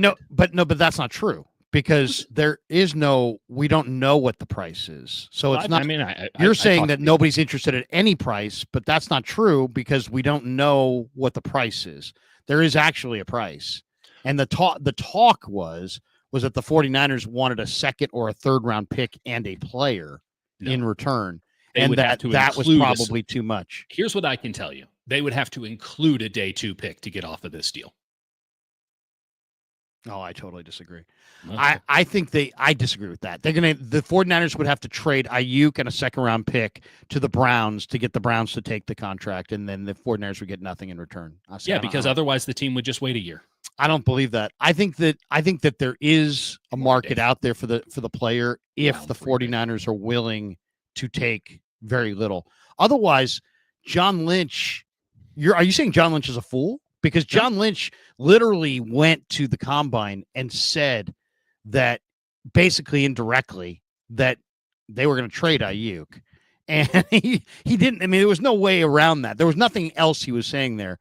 And so since he was saying that, it's like he was saying that he was going to trade Aiyuk without he didn't say that. Anybody? He said that he didn't decline. He didn't deny that they would be interested in trading Aiyuk. They're very interested in trading Aiyuk. That is well established at this point. I can tell you from talking to two people with other teams that they wouldn't touch this deal unless the 49ers went full MBA and attached a super good sweetener. And I was told to have to be a day 2 pick because this thing is a bomb. It's a bomb of a deal. So if he gets traded for a 6th-round pick, you're gonna say I was wrong. Of course, yeah, absolutely. Okay, all right, Larry. All right, because I definitely think you're way wrong on that. I don't think Niners are going to have to trade Aiyuk and a 2nd-round pick to get anybody to take the contract. Third round. That's funny because all the speculation from these other markets, I just saw today. You've got people in Cleveland saying we'll trade Denzel Ward and a 5th-round pick. Who said that? Just people. Yeah. But some of them have blue checks. Some of them have actual really? They paid media $9 a month? Well, I'm just saying. I'm not going to insult all the people. I'm just saying that I don't know, all the people and exactly who they're tied to. But I have seen a number of people from Cleveland saying, "Hey, it's going to be this player and this pick, this player and that pick," and almost all of the picks and players are better packages than I would imagine, but I think your package is way lower because you're saying the Niners would give 2nd-round picks, and I think that's crazy. Nobody's ever done that before in the league. I don't see that happening. I don't think the 49ers are going to set that precedent, but for the exact same reason the Niners want to get off of this money is the same reason that another owner's not going to be willing to take it on. Well, but every situation is different. I think the Niners are not morally opposed to paying this player this money. It's just that their cap situation is now run amok. To trade him? Because their cap situation is ugly, and also I think it's personal. I think this is a personal thing. I think Aiyuk doesn't want to be a Niner. I don't think he ever wanted to be a Niner. That's fine. I think he wanted to sign. It was pretty clear that he wanted to sign that contract and leave, and instead they signed the contract and he stayed. And it didn't get better. I don't know if it got worse, but it didn't get better. They didn't say great things about each other. There wasn't a lot of warmth between Shanahan and him second half of the year. Weird dude. He's a weird dude, and Kyle was butthurt. But I'll say there was also the shorts thing. I mean, I don't think. Yeah. Oh no. I don't think they dig one another. I don't disagree with that, and I think that Brandon Aiyuk is a different person than the one that I knew a couple of years ago. But we all change. Maybe he changed for the better and I'm the idiot. And that's a very fair play. Regardless, he had a very weird way of saying that he didn't want to be a 49er during that entire process, which was, what if I just keep showing up to work? What if I just hang around the facility? I hate it here so much, I'm going to be here every day. Like, that's kind of weird. That's weird. The whole thing was weird. We can agree on that now. But again, I just repeat the same notion. The Niners think that there's still a market for Brandon Aiyuk. There is not a market for Brandon Aiyuk. You should tweet that out, by the way. I don't know why you haven't tweeted that out. You should tweet out. I have two sources that tell me that the 49ers point of vulnerability. So you know how I do my sourcing? I write it in. Say, if you literally have two sources that have told you that the 49ers would have to include a day 2 pick to trade Aiyuk, you should put that out there, Dieter, because that's not out there right now. It's in a column. Should have read it. Oh, I missed it, I guess. I'm not looking for tweet clout so that some asshole with a blue check mark can come back in and say you were wrong. Well, no, the two people I talked to that I trust very well and have been right 99% of the time wrong. I played the whole news breaking game. Here's the problem. There's very little upside. Now, what has happened here is I don't sleep much. We're talking, we're having a good time, and I slipped up. What's that? What do you mean you slipped up? I gave too much information. That's what happened there. Oh, you mean you shouldn't have told us that? Oh, I got you. I could have been a little bit more couth in my delivery. Let's put it that way. All right. Matt Miller came out with a 7-round mock draft. I haven't printed it out yet because I do want to see it because I do feel like he probably. I have the Niner portion, but I haven't seen like his entire 7-round draft because I would like to see where he has different guys and what rounds. Just because that's the big guesswork of the draft is like, hey man, I like this guy. Can I get him in the 2nd round? Can I get him in the 5th round? And it's hard to know, but sometimes these draft guys like Miller and Kuiper and sometimes these guys do have a great feel for where these guys are going to go in the draft. So that all being said, Miller did his 7-round mock draft and then wrote a article, or I guess 49er Web Zone. David Bonilla wrote an article kind of going through it, reviewing it. And basically it's Niners going Will Johnson, Michigan corner with the 11th pick, which is a little surprising because he's had some injuries. He's a really good player, though. He's a very clean prospect who was the MVP of the national championship game 2 years ago. They have him going Niners going Will Johnson in round 1. They have Walter Nolan falling to round 2, which seems to be kind of a unlikely scenario. But you know what? I will say this: Eagles psyops, Larry. This is the I've Eagles. Seen a lot of this. I hate this. I've seen a lot of Walter Nolan and Kenneth Grant in round 2, and that's to me that's not possible. Grant. But I believe Grant because Grant is just such a boomer bust player. He's either going to be absolutely dominant and fantastic, or he's going to be completely unplayable. You put on a full game and you cannot get a read on the guy one way or another. There is no middle ground. That's the definition of a 2nd-round pick. I can understand why some people think that with Nolan. I just don't know what games they're watching. I've watched everything I can on this dude, and all I see is a 1st-round grade. It really does feel like the Philadelphia Eagles want him, so they're just muddying the waters so that he falls down to them at the bottom of the 1st round. Like, I know that sounds ridiculous, but watch it happen. Just watch it happen, and then you'll find out actually the Eagles were putting some shit out there about Walter Nolan, none of which can be pinned down, by the way, like character concerns. What the fuck does that mean? What character concerns? All I've heard is that he's an upstanding young man, that people like him. He's a little overconfident, perhaps. You better be. You're going to go play in the NFL. You're going to get humbled real fast if you're not over. You better be overly confident because you're about to find out your level of confidence real fast. So I hate this Walter Nolan at 43. I'd take him at 11. So the idea that I could be this wrong very well could be the case, but I don't like how it sits with me. I just don't believe Walter Nolan's going after 20. I think both those guys are going in the teens. I'm not sure exactly why they have him so low, but Matt Miller says Walter Nolan to the Niners in round 2. Okay. In round 3, he's got Ariante Ursary from Minnesota and Cam Williams, the big tackle from Texas. And then in the 4th round, what's that? Why? I mean, because these are two plotters of offensive linemen, and it's like the antithesis of what the 49ers want with their offensive linemen, which is 3-cone, 10-yard split, fast moving feet. We're going to give up something with size so that we can get something with movement. And then here's Ursary and Williams, who are they're fucking huge. There's no question about that, but they are slow. Ursary ran 5.01.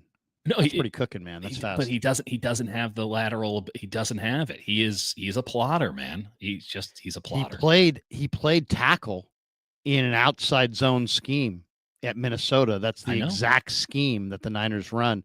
And he ran 5.01 in the 40 at 331 pounds. And he had one of the best 20-yard shuttles of anybody. Ursary actually moves incredibly well. Doesn't show up in his game. For that size. And Cam Williams is a huge guy for sure. I mean, he's more of a power player, but I don't know. I mean, the 49ers I just don't like them for the guys. Niners. I just don't like them for the Niners. It also doesn't make any sense given where they're at. Here, let's take 2 tackles, neither of which you can put on the inside for any period of time. I mean, maybe everyone's just going to go full Mekhi Becton and think that you can convert every tackle to a guard these days, but I don't think that's the case. And I don't think the Niners are the team that's going to do it. So you need a left guard more than you need anything else. I think you need a right tackle because I think what you really don't have is a right tackle. And you should Cole take your McKivitz right was tackle. their best offensive lineman last year. and I'd play him at left guard. I mean, to me, Colton McKivitz is more of a interior player than he is a tackle. I mean, he's a passable tackle, but if you're going to be a better team, I think you need more of an anchor of a tackle. So I would definitely go for one of them. Now, I don't love the Texas kid as much, Cam Williams. I like both of these huge. players. I don't like them for the Niners personally. I like Ursery. I think Ursery's a good fit. Actually, I did a whole breakdown on the offensive lineman in a video today, and there's a great Bob McGinn article out where he just kind of rips Will Campbell and Membu and Kelvin Banks and basically the top tackles and just says, does he like Wyatt Millum, my guy? He doesn't like anybody really. He doesn't like. Well, he only looked at the top 4 guys. He didn't like any of the top 4 guys. He didn't like Membu. He didn't like Banks. He didn't like who else is the top tackles? Campbell didn't like Will Campbell and Connerly. Didn't like Connerly. I don't like Connerly either, to be fair. And personally, those are the guys that are supposed to be going high. Ursery 6'6", 340, outside zone offense, 175, 10-yard split. It's pretty damn fast. No, he's great in shorts. What happens when he puts on pads? 3-year starter at left tackle. He was the Big Ten Offensive Lineman of the Year. He's huge, but he's got quickness. I saw quickness when I watched this film. So to me, between Ursery, Caleb Etienne, Anthony Belton, Emory Jones, those are the guys I like the most. Miles Hinton, Carson Vincent, Logan Brown, Caleb Rogers, Esapole. I'd much rather go defensive line early. Yes. And go with one of those. Miles Hinton could be a swing tackle. You can get him in the 7th round. Carson Vincent, I think, could be a swing tackle. You can get him in the 5th or 6th round.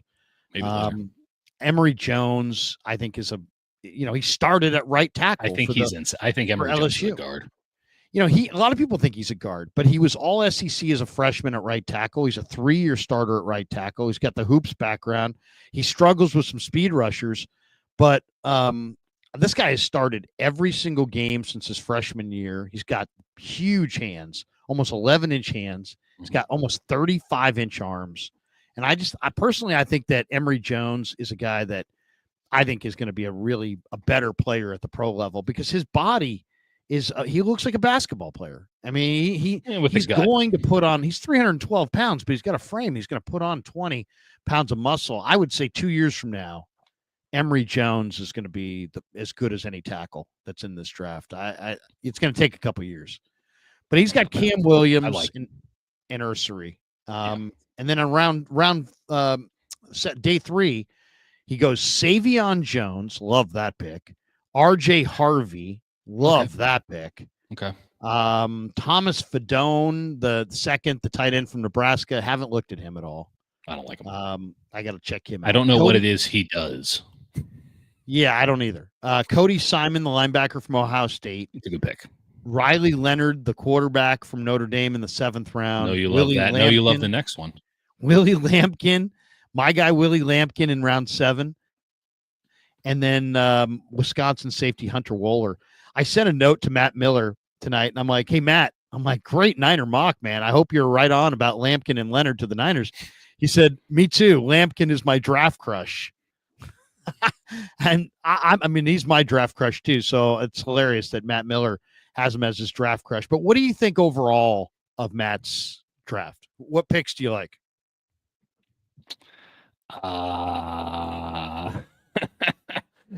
Cody Simon in the 5th round looks pretty good. I don't think Walter Nolan's available at 43, so I can't really give him credit for that one. That'd be a great pick. Yeah, I don't like it. I don't like it. You don't like it? I don't like it. Just to be blunt, I don't like it. I see no reason for the 49ers to be drafting a quarterback, even in round 7. I don't want to go in on Hunter Wohler. He's a round 7 safety. I don't think he's draftable. I think he's someone who can't move left or right, which seems like a real problem. But 7th round, I'm being an asshole now. Willie Lampkin I got nothing bad to say about Willie Lampkin other than it might not work out for old Willie Lampkin. 7th round, A-OK by me. Fedone in a tight end class that is wildly underwhelming, shockingly underwhelming, he might be the most underwhelming of them all. It is something to behold how little of an impression he makes when he plays tight end. Simon's a good player. He feels like a special teams guy through and through.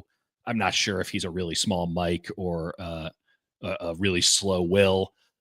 RJ Harvey's a boomer bust running back, and I'll fair enough with RJ Harvey. He's a gadget player. There's a place for him in the league. I don't like him in this system particularly, where you're asked to go, to do some stuff that requires some bouncing off of dudes. But Harvey could be a really fun player for somebody, so I don't mind that pick. Savion Williams is a 3-4 linebacker in a 4-3 defensive end's body. He doesn't do any of the things you want a 280-pound defensive end to do, but he does all the cool stuff that somebody who just is speed rushing off the outside does. And I don't see it. The 49ers need a power rusher on the opposite side of Nick Bosa to set a damn edge.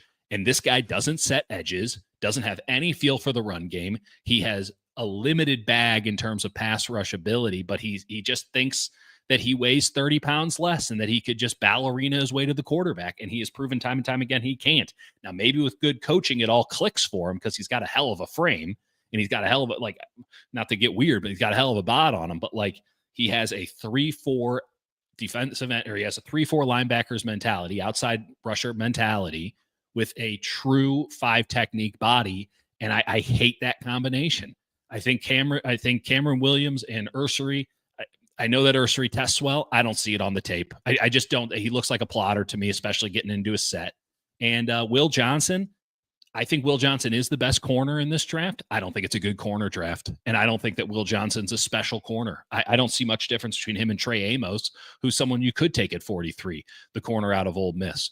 Whereas Will Johnson, very clean player. I think there's a very high floor with him, but I don't think he has that stingly upside to him. I don't think he has elite traits that make him something that he's a little stiff sometimes. Him at 11, I think, would be a big mistake for the 49ers, not just because of positional need, not just because of the overall depth of the position this year, but also because of the injury concern. He'd be your third corner. Why are you taking your third corner with the 11th overall pick for a guy who, if he was in a different draft class, would have been the third or the fourth corner off the board and definitely wouldn't have gone number 11 overall. So to answer your question succinctly, Larry, which is something I did not do just there, I don't like it. What did you say about RJ Harvey? He's a part-time back. Is that what you said? I said he's a boomer bust player. A boomer bust player. I thought you said he's a part-time back. He had 48 touchdowns, man. 48 career touchdowns. And there was that's not a part-time back. I never said he was a part-time back. I thought you said he was a part-time back. 43 rushing touchdowns, too shy of the program record. He led the Big 12 this year with 1,577 rushing yards. He's a full-time guy. He ran for 100 yards in 9 of 12 games when everybody and their brother knew he was the guy getting the ball, and he still dominated. Boom or bust. He's 207 pounds. He's got great explosion, great speed. If you give him the lane, he'll take it, and he'll take it all the way. That's fun. That shit plays in the Big 12 a lot better than it does in the NFL. I think he's really good, man. I've only been on him for a month or so, but I've looked at all these backs so extensively. I think this guy gives you no surface area. I think he can really, really run. We're talking about 4.4 flat. This guy was almost a 4.3 guy. He's almost 210 pounds. He's really thick. He's short and thick and fast. I like him. I like him a lot. Savion Jones, I totally disagree too. I think Savion Jones really is not a 5 technique body. He's linear. He's angular. He's more to me, I was shocked at how well he played defensive tackle because he does look like a defensive end. He's just heavy. He's 285, 290, but he's tall and 290. So I don't know. I see Savion Jones as a really, really underrated player. I think he's going to be a guy What position would you play him at? Would you play him as a strong? Well, for the Niners, I play him opposite Nick Bosa on first and second down. I don't think he can do those things. And on third down, I'm putting him inside. Yeah, okay, I totally agree that you're going the Yetur Gross-Matos route with him. I just don't think that he's way I don't think better, way better than Yetur Gross-Matos. I don't think he can do the things that you're going to ask him to do. I think he wants to be a speed pass rusher, and he doesn't have the ability to be a speed pass rusher. And speed pass rusher, he's 290 pounds. Why does he play like he wants to be a speed pass rusher then? Well, I mean, Dieter, I have no idea what film you're watching, but I saw him a ton, and to me, I loved him as an end against the run, and I loved him more as a pass rusher inside. To me, he's a mismatch. He's too strong at that quickness for the tackles, and he's way too quick for the guards. So no guards don't get their fingers on him, and tackles, the combination, he's very unique. I mean, he's strong. I mean, it's a very strong guy. He's a 290-pound guy. I don't know. We'll see. I think Savion Jones is a steal. Okay. Obviously the scouts must agree with you because he's going in the 3rd round. Yeah, Matt's got him here in the 4th round. Yeah, there's a lot of guys I think him and Emory. I think Emory Jones and Savion Jones. I think those guys are 2nd-round talents. I like Emory Jones. I would probably put a 3rd-round grade. I think I did put a 3rd-round grade on him. So, and as far as Riley Leonard goes, quarterback. Yeah, they definitely don't need a quarterback. But you know what? If I'll say this, I really like Riley Leonard. Tons of people told me he had no arm. And then I just saw him at the combine, and so now I know all those people were wrong. He does. And in the combine, the one thing about the combine is that there's some things that are hard to glean, but the easiest thing to glean is that you can see there's no tackles, and nobody else is standing there. You can see everything about their throw, from their footwork. Do they have to step into it? Do they have to gather? How much momentum? How much arm speed? How much are they throwing it with ease? Are they throwing it with effort? Does he have to really, gear up to throw it? I thought Riley Leonard, who, if you listen to the broadcast this year, you would have swore he had the rag arm of rag arms and could never throw at all. And then I saw him in the combine. He threw the ball great. We know he's big and fast. He's 6'4", 220 and fast. I'm not sure if he's fast, but he's got some scoot to him. Fast might be a stretch. I don't know. I think he's pretty fast. I mean, he ran for a lot of yards and a lot of these games. I didn't say that he can't move. I'm just saying I don't know if he's fast. There's a difference, right? So you could be crafty. You can see the right lanes. You can take advantage of what's given to you. And then there's just zoom. You don't have the zoom. I'll say this about Leonard. I think that you could do a hell of a lot worse on a flyer at quarterback than Riley Leonard, someone who was very effective everywhere he went, who's beloved by his teammates, who won at a very high level, and who does have traits that I don't think necessarily showed up on game film consistently for a variety of reasons, some of which should be held against him, some of which shouldn't. But I don't think the 49ers should be the team to take that bet. They have too many needs to be like, hey, let's go get a 3rd quarterback.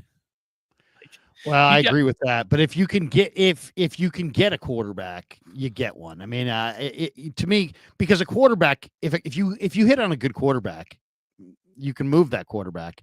And if you hit on a good quarterback and you move them, you can get an asset that's far more valuable than the Niners should probably move Tanner Mordecai then, because they have a lot of needs. They should move. I don't think he'd have to play better. He'd have to, they could move him if he played really well, but once again, they'd have to actually play him, and they haven't played him really. Fair enough. I just the idea that you can just move him, like, there's not a lot of quarterback trades. There are a lot of quarterback movements when they're free agents and such, but not a lot of trades. Who is the running back in this incredibly deep running back draft that is a good fit for the Niners? RJ I bring this up because one of the subjects that we had in our notes here was that Ashton Jeanty, the 49ers have the 4th highest odds at plus 1,100 to draft the Boise State running back, Ashton Jeanty. That would not make me necessarily all that happy, because I just don't think that I would want to go with a running back in the 1st round. But I do also think that it's very important for the 49ers to get a great running back in this draft because they just got rid of Mason.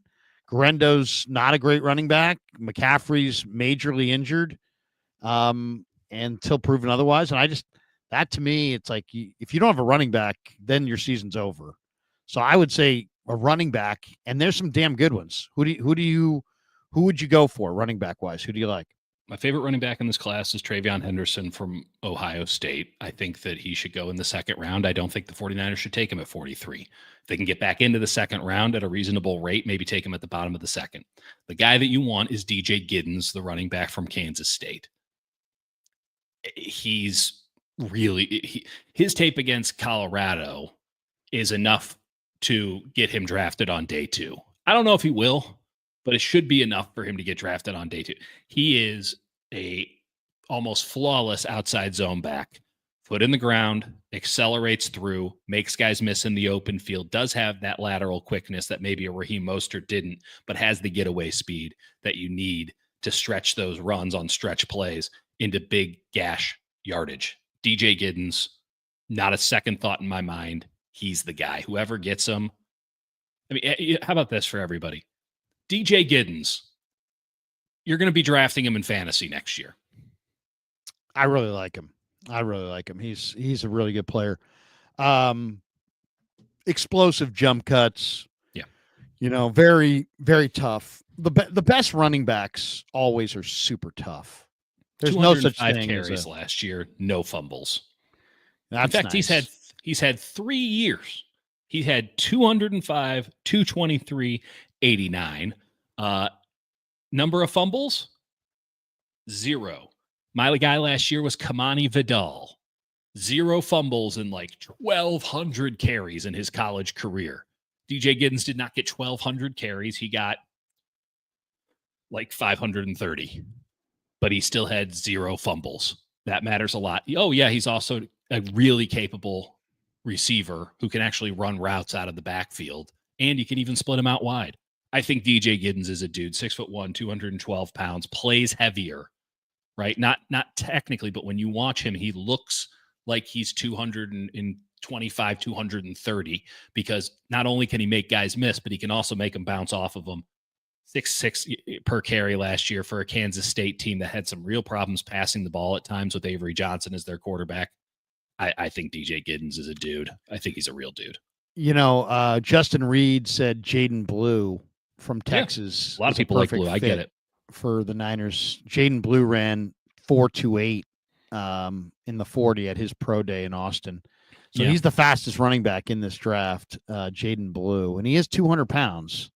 Jaden Blue feels more like a kick punt returner type to me at the moment, and you can use him as a third down back, but the Niners don't like third down backs. They don't like that classic role. Shanahan doesn't really use it all that often. I think Jaden Blue will have a nice pro career. I think that there'd be a role for him on any team he goes to. If he was so fucking good, why wasn't he so good at Texas last year? Why were they searching for running backs last year?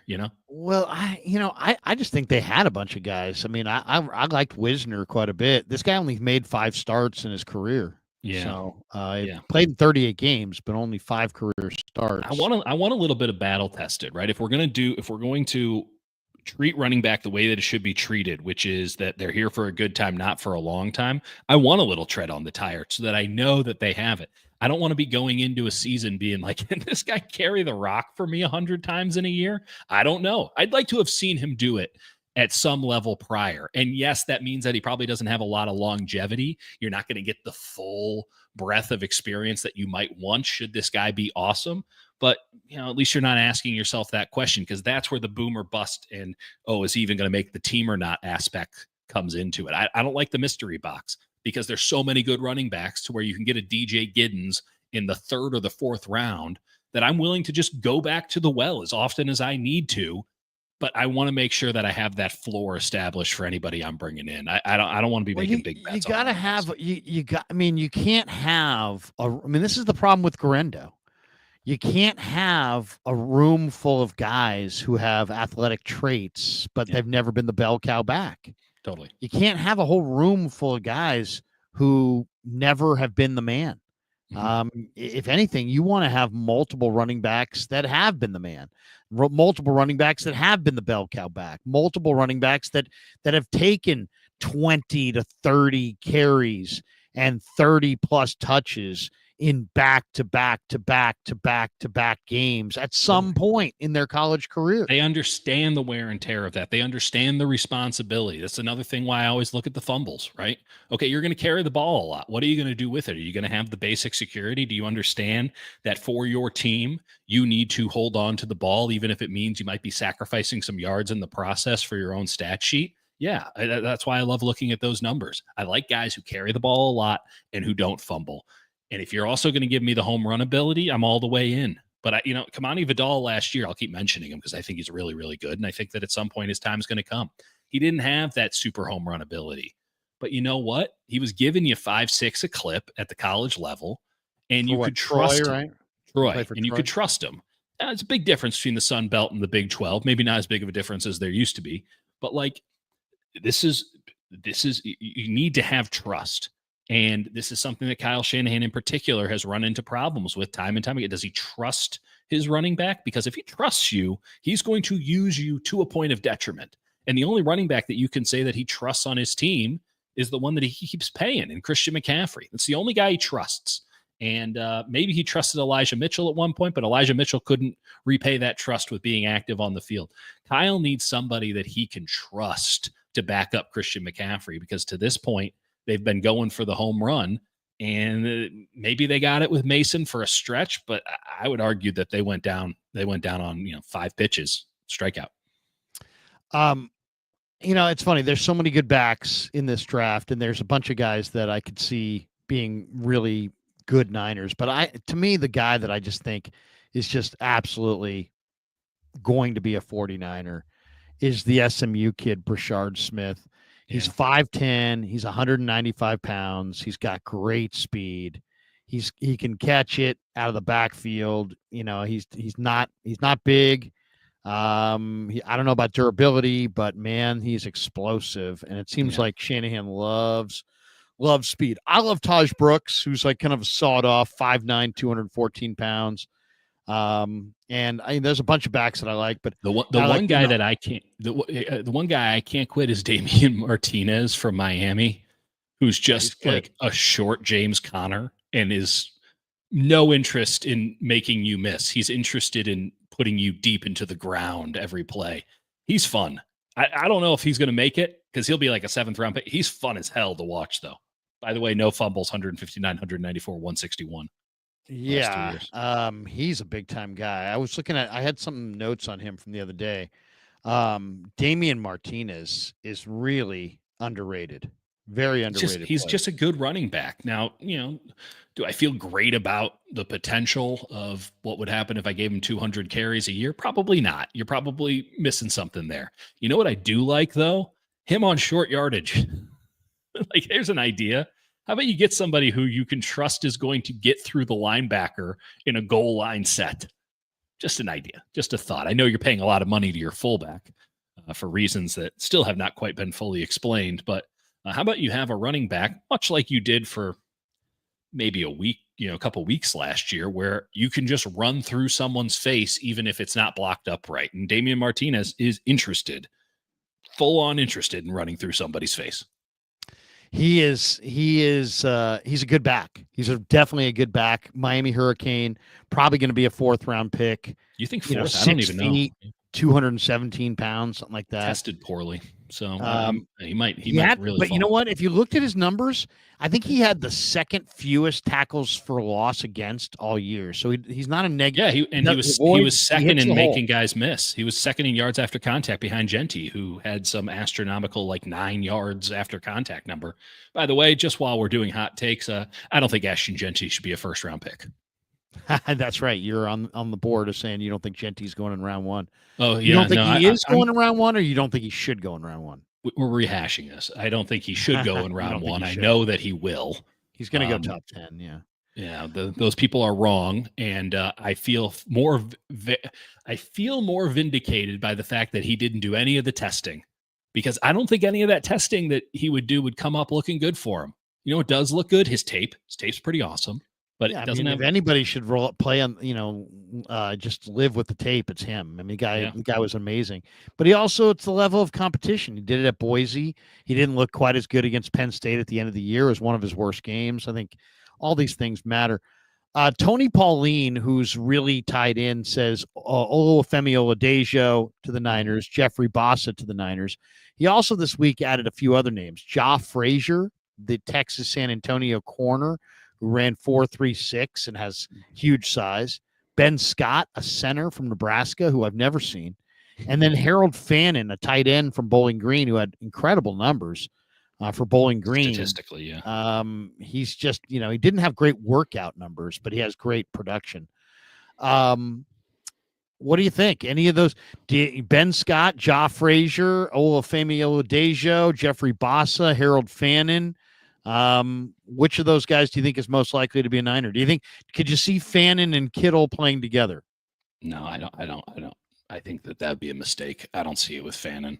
I really don't. I think that he was taking advantage of lesser competition. I think that there's only one example in the history of the NFL of a mediocre athlete being very successful as a tight end, and that's really on your definition of successful as it pertains to Jordan Reed, who I think was injured during his combine testing and was effectively the same player as Fannin.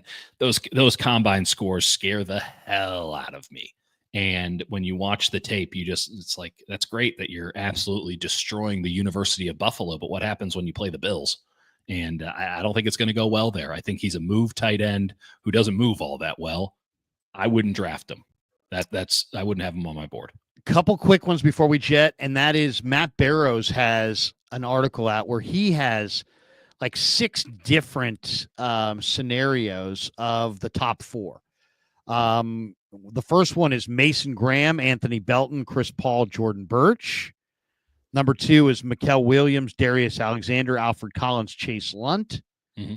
3 is Derek Harmon, JT Tuamolo, Jeffrey Bossa, CJ West. 4 is Walter Nolan, Jack Sawyer, Charles Grant, Jamare Caldwell. 5 is James Pierce, Tyleik Williams, Omar Norman Lott, Barrett Carter. And 6 is Shamar Stewart, Ursery, TJ Sanders, Jordan Phillips. Yeah. What would be your favorite? What would be your least favorite of those 6? The best one here, and the only one that's viable, is scenario B. That's Mikael Williams, Georgia, Darius Alexander, Toledo, Alfred Collins, Texas, and Chase Lund. I don't think Chase Lund should go at number 100, but I'm going to, who the fuck knows anymore with some of this stuff. You get your 2 defensive tackles. I think Darius Alexander is being slept on in a big way. I think Alfred Collins is a safe play, particularly at 75. And I think Mikael Williams is going to end up being the best edge in this class. I think that he was playing at about 50-60% last year. He still flashed. And that if you put him at 100% at strong side defensive end, he is going to kill people. I cannot say enough positive things about Mikael Williams. I think that he's really, really special. And I think that you're buying him as a depressed asset coming off of that ankle injury, and that you will prosper immensely from doing it. I can easily see him being better than Abdul Carter, especially after watching Abdul Carter just get absolutely owned by my man Wyatt Millen from West Virginia on that film. The one that I like the least is probably going to be scenario C, which is Derek Harmon, the defensive tackle from Oregon. Don't see it. I hated watching Oregon, to be fair. But no, I just don't see it. I just don't see it. I don't get where the love is other than his size. I definitely wouldn't do it with JT Tuamolo. I don't see it there either. Jeffrey Bossa at 75 is completely laughable to me, legitimately laughable. And I hate crapping on this one in particular because I think CJ West is fantastic. And I love CJ West. And I think CJ West at pick 100 would be the pick of the draft for any team in the league. I love CJ West so much. I hate the other three so much relative to their position, and frankly, just wouldn't have them on my boards in the case of Harmon and Bassa, both of the Oregon guys, that I cannot abide by scenario C here that Matt Barrows lays out. They're all very interesting. I'll say that. Yeah. I think, to me, there's one that's a little unique in that the last one has defensive end, then offensive lineman, then defensive tackle, then defensive tackle. So and Sanders is a good player. I do not like Phillips from Maryland personally. Yeah, I like Phillips. I like the wrestling background. I like that. I like F because I think Shamar Stewart is really good, and I like Ursery, and I like Phillips. I'm not big on TJ Sanders. I literally would do the exact opposite. I like TJ Sanders, and I do not like the other three. I just think TJ Sanders. I watched tons of South Carolina, and he didn't make a lot of plays. You're not wrong about that. You're not wrong about that. But at 75, there's enough there to where it's justifiable. Maybe not at 75, maybe at 100. But I mean, the best one I think is the first one. I mean, Mason Graham, you get the best technician tackle. Belton, I think you get the biggest, most powerful guy. Chris Paul is a really, really good linebacker. He was good at Arkansas. He's really small. He's small, but he's a good linebacker. He can fly. And then Birch is a big athlete who I think played the way he's going to play this year. But you'd have to look away from the previous years because he's kind of a one-year wonder. I can buy Birch. I can't buy Harmon. I like that. I like A. I like Graham, Belton, Paul, and Birch. I like that one. I really am intrigued a little bit by D because I do like Walter Nolan a lot, and I do think Charles Grant has crazy talent. But Caldwell did so little. I mean, if you go look at the box, if you look at the box scores you look at his game log, Jamari Caldwell did nothing all year. Nothing. Yeah. I mean, literally nothing. I hate Oregon. No sacks, very few tackles. I mean, he just didn't do anything. So one-on-ones in Mobile are nice, but if you have no production, and then Jack Sawyer is just so stiff. I mean, he is just so It is stiff. laughable to me that that anyone's out here considering him as something other than you would be a nice depth option if our guys all go down, like 47th man on the roster. It's just he's going to be overdrafted. He's going to be What overdrafted. are we doing? How can you watch this guy and think that he's going to be some sort of impact defensive end? He had a wonderful college career. He has a national championship ring to show for it.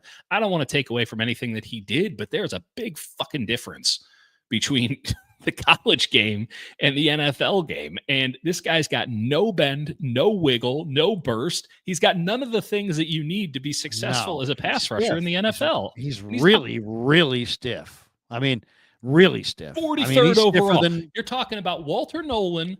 Some people are saying Walter Nolan would go at 43. And the other suggestion is you can get Jack Sawyer. It's like, what are we doing? That is steak or chicken shit. You know, Savion Jones is 290, and I don't think he's as stiff as Jack Sawyer. He's not even close. So I love Walter Nolan, but I can't go with that because of Caldwell. I don't believe in. I think Sawyer's not good.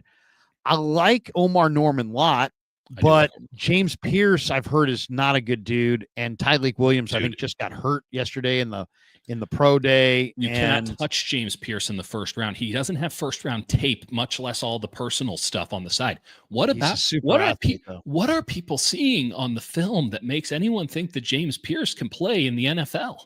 He's just a crazy athlete. He's a 5-star athlete. Nobody at 6'5" can run like that guy can run because he's a futuristic athlete who at the beginning of last year. So if we back away, he would be the highest rated guy of all these guys. And then these guys we're all talking about. He was supposed to be the first pick in the draft. You're right. Coming into his not this year but last year. And then people put eyes on him.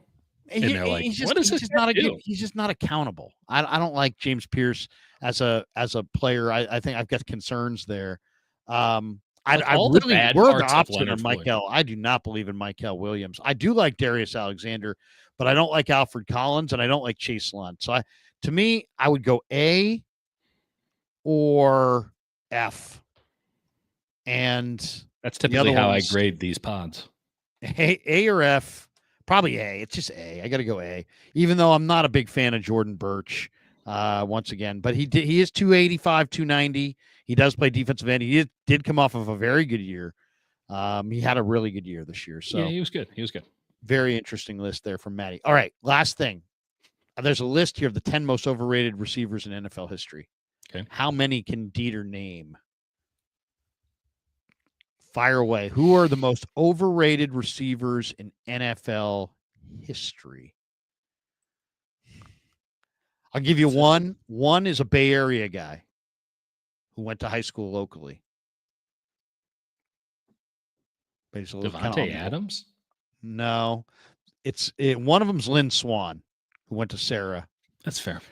And Lynn Swan, overrated. I mean, why is he overrated? He's overrated because he made awesome, epic, once in a lifetime catches in the Super Bowl. Yeah. I mean, but it's interesting because since he did it in a different era, like Santonio Holmes made amazing catches for the Steelers in the Super Bowl, but he's not remembered like. But people weren't watching Lynn Swan. They didn't. It wasn't like on. You only saw him once a year, so yeah. That made the impression. So Lynn Swan overrated. He's number one on the list. Man, overrated. It's so tricky. Like Fred Biletnikoff. No.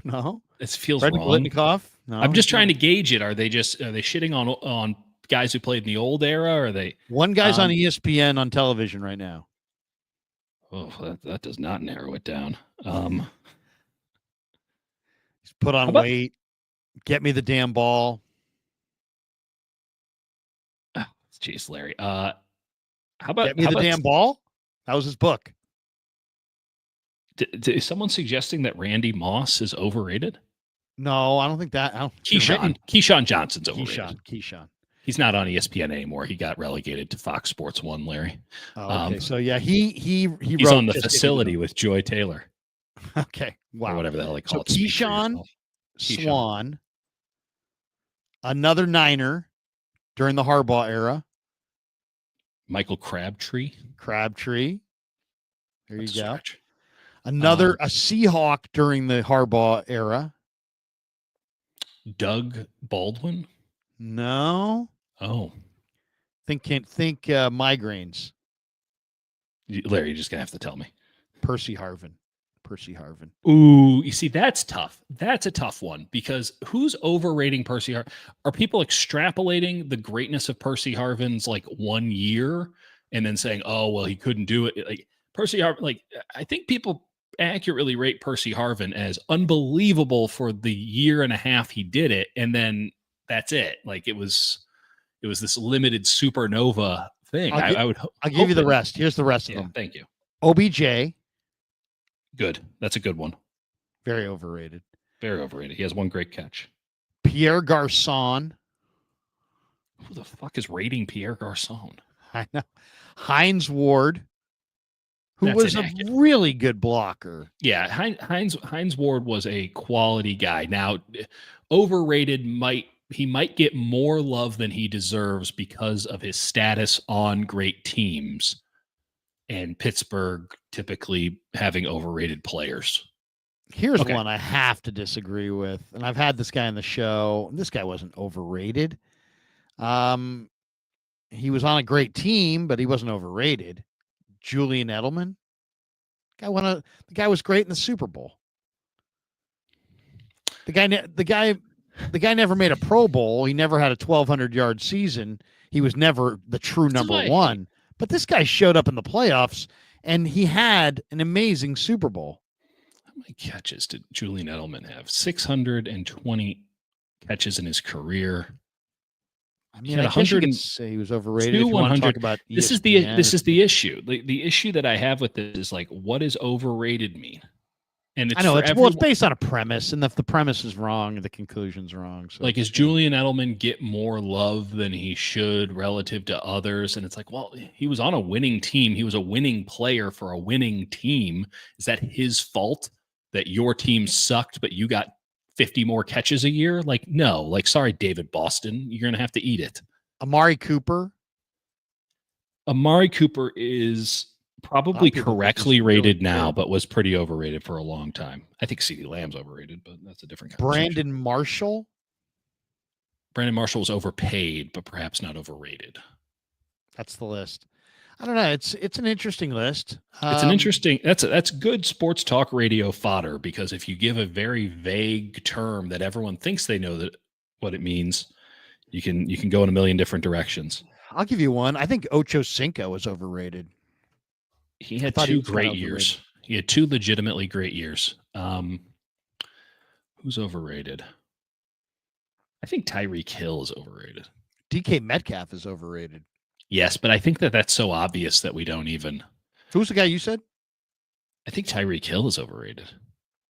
Yeah, I mean, he's pretty explosive. Oh, yeah, no, he's got that thing down. It's the other things that, I don't know. I agree with your CeeDee Lamb, by the way. I think CeeDee Lamb's overrated. I think if CeeDee Lamb was so good, why can't he do it from the outside? Yeah. Let's hit some supers. Sonny Desai. Larry, any thoughts on DB? No, I don't know who that is. Red Gold Rainwater. The only ones saying no are still mad Trey was a bust. Yeah, poor Trey. Trey's going to play in Canada for the Rough Riders. Brian Aguirre. Is he going to Regina?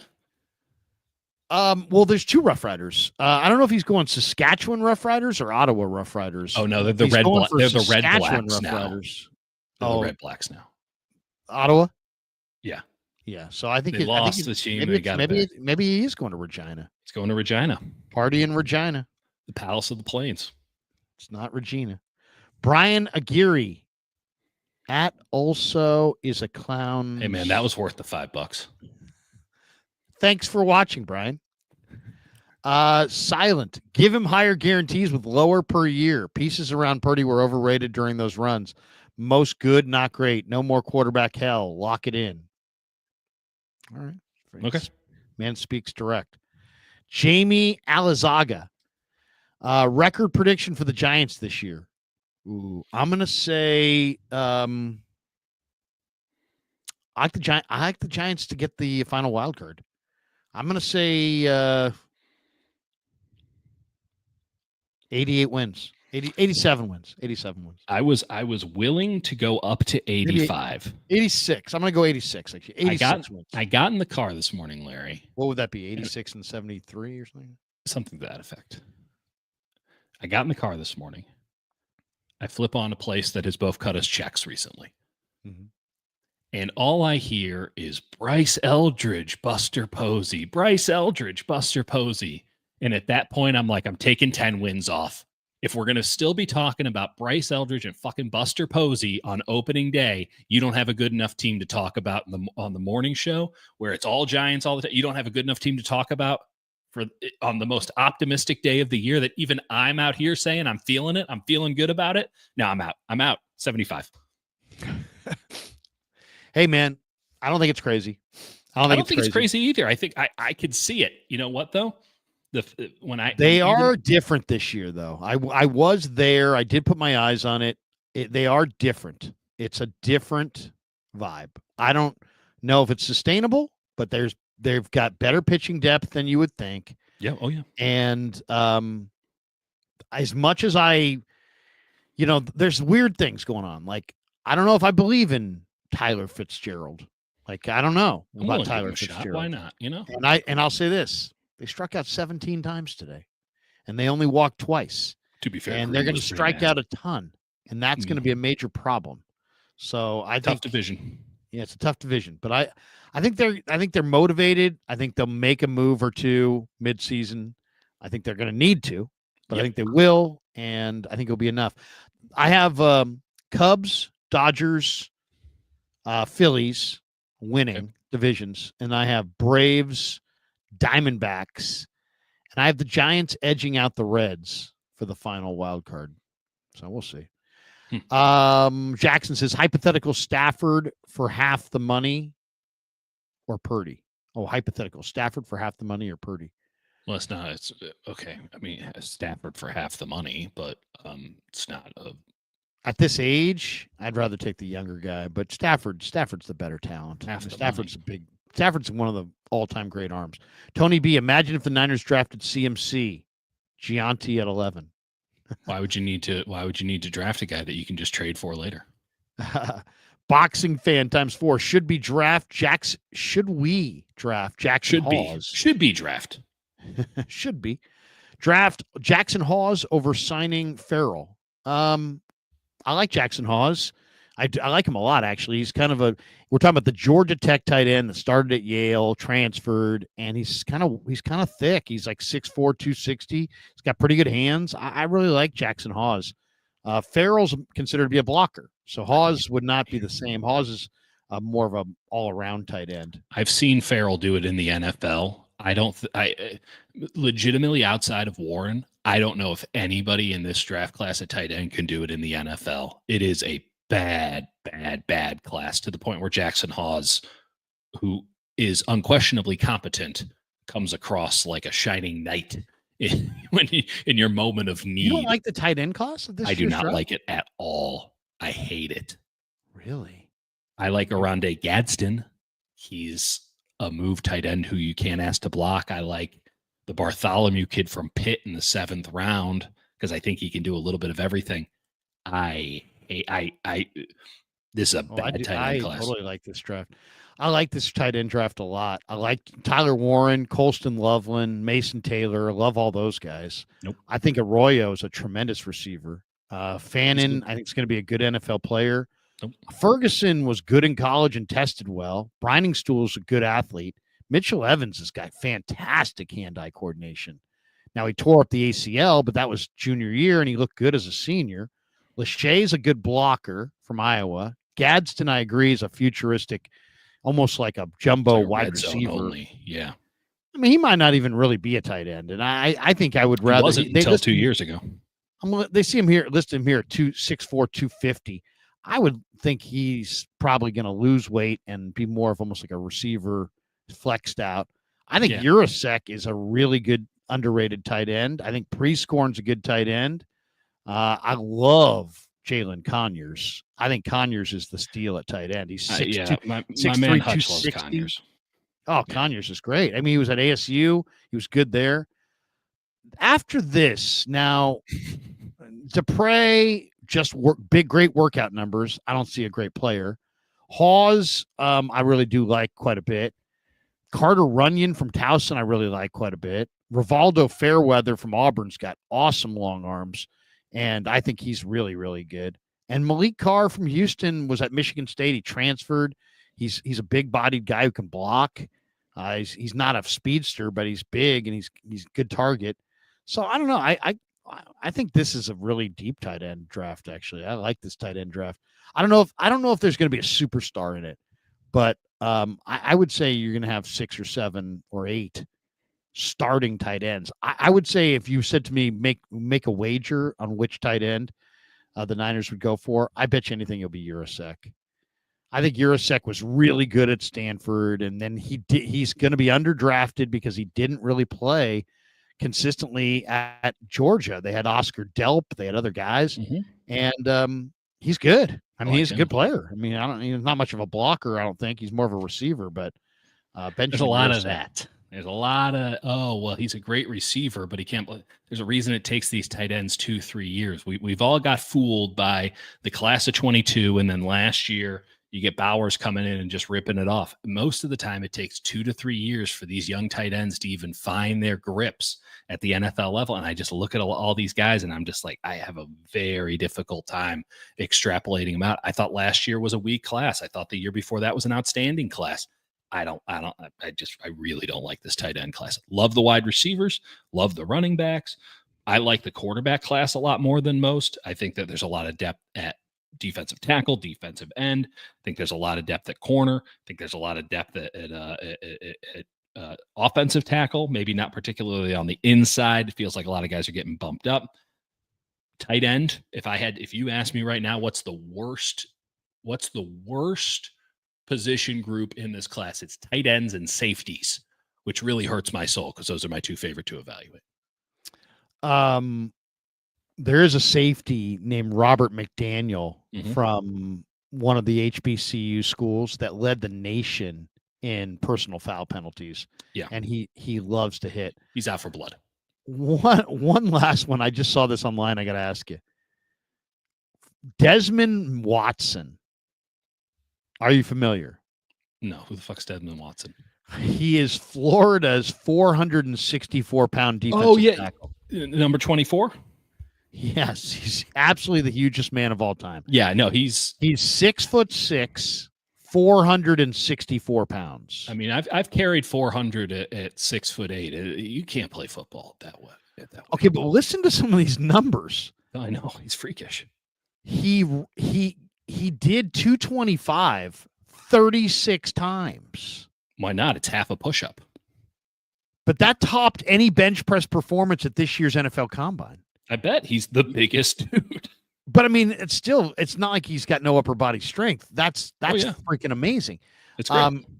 He is 5.93 seconds.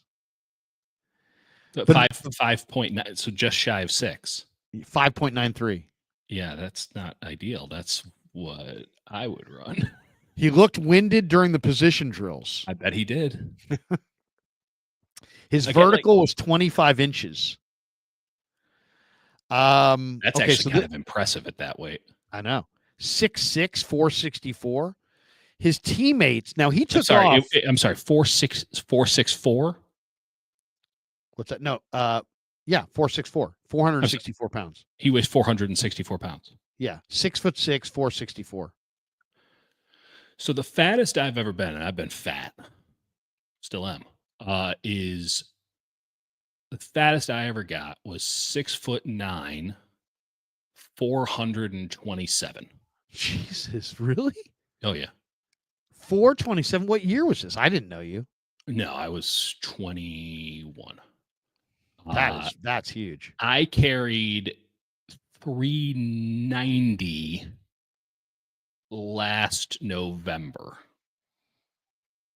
Well, it's funny. This guy moves pretty well. His fellow it's defensive unbelievable that someone could function in society at 70 pounds more than 390, which is what I was carrying. Like, this is the quote from his teammate. He moves way better than anybody thought he would at his size. Yeah. I don't see why a team wouldn't give him a chance. He's a football player through and through. I would want that guy on my team. There's, you know what? No, you know what? I can understand that logic, and it's not unsound. First off, no one expects the man to be able to move at all. So any movement is really impressive. You should be bedridden at that size. And I say it as someone who's close.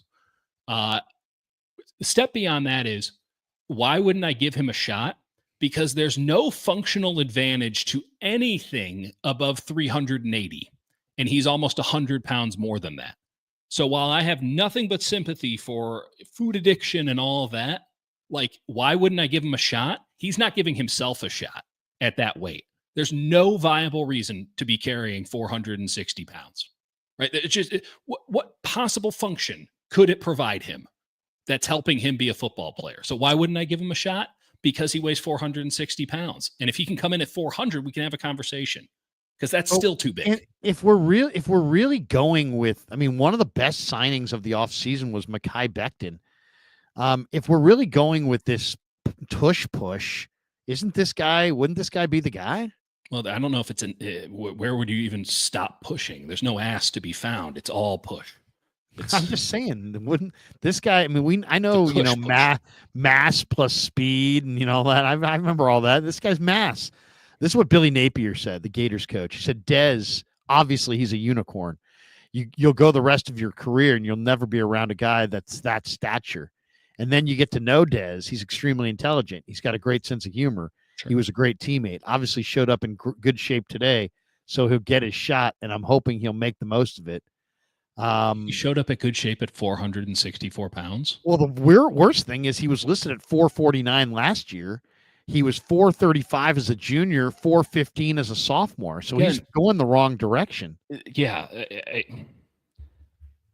Dan Mullen one time called him a 385-pound athlete. Napier said he's had numerous nutritionists, numerous position coaches, numerous strength coaches, and I think this past year we probably executed the best we have. And I thought he played his best football of his career in general. I think he's learned a lot about habit building, self-discipline. Ultimately, the guy's frame score would indicate that he's going to be huge. Yeah. That number's always going to be pretty big. He's 6'6", and just the density, the bone structure. It's just a big man. He never missed a game in 4 seasons in Gainesville. I mean, you compare this to Holland Pierce, who is also 6 foot. He's 6'8", and he was carrying when he started his career at Rutgers well above, he's probably pushing 450, right? And he's dropped 100 pounds to get to a playing weight of like 340, and he's still too big, right? But he's going to get drafted because he dropped all this weight, and he was committed enough to dropping all the weight. You just said it. He's going in the wrong direction. I feel bad, fat shaming somebody here, but like I come from some experience on this front, not at any sort of high athletic level. And it's like, sorry, man, I couldn't take myself seriously. I can't take you seriously at that weight. I can't do it. I'll say this. I would trade for an extra 7th round pick and I'd draft this guy.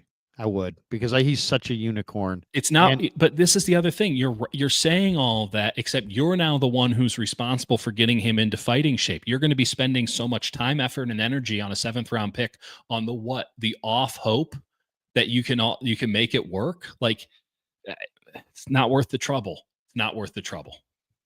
I don't know, man. I mean, to me, he's an athlete who's huge, and if you can get him down to, make him lose, I would say 75 pounds, get him down to like 380, 390. I think you might have something. But you don't think the University of Florida tried that? Well, I'm sure they tried. That's what I'm saying. He's a what big are you dude, going to do man. at the NFL level where there's even less control of your players? I know. Well, you never know. Maybe he could be inspired by a teammate. Or maybe there's somebody who could inspire him. You know what? And I truly mean this, and I don't want to pretend as if any of this has much of me, but like, you will not big tree fall hard, and that tree ain't getting up. Like at 464, I don't care how great of an athlete you are. Like the human body, he needs to get inspired. He needs to get inspired. Full back. Leave it at that. For his own longevity, he needs to get inspired.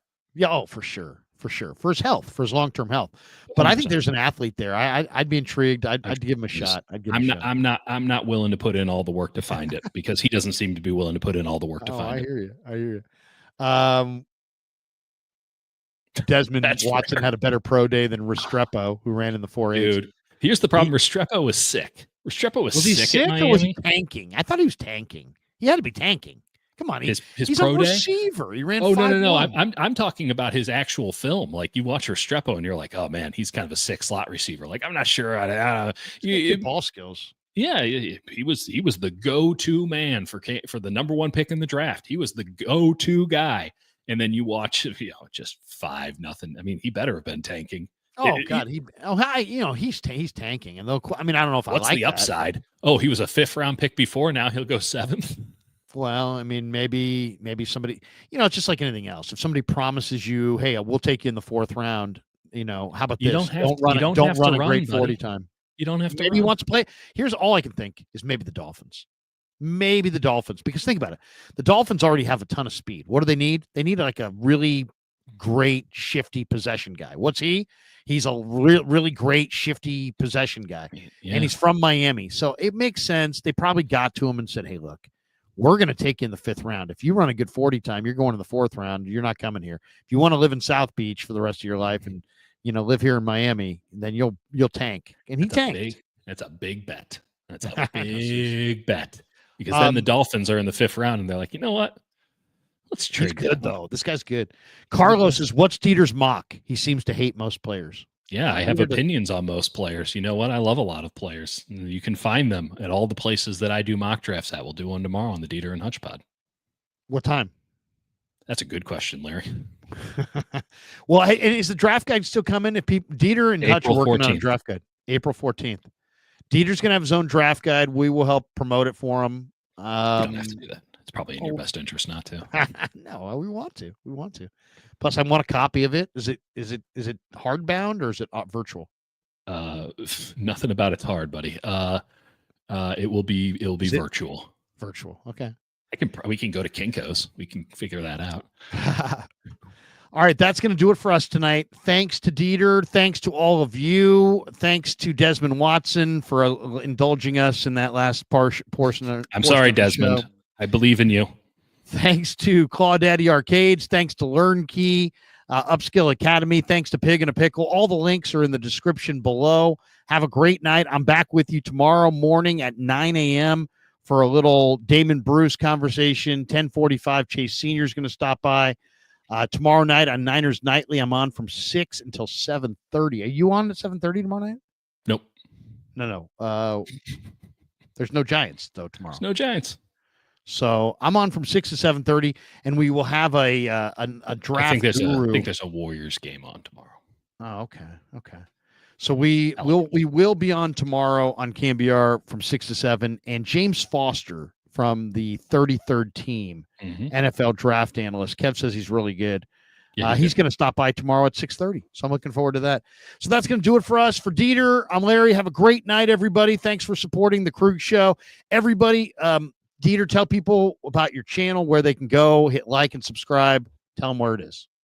Dieter and Hutch podcast. You can find it. Just Dieter and Hutch. Dieter and Hutch podcast. All you guys sign up and check that out. And they're going mock tomorrow. Check that out as well. For Dieter, I'm Larry. Have a great night, everybody. Peace. Yeah, never met a man I've been scared of. Careful, you gon'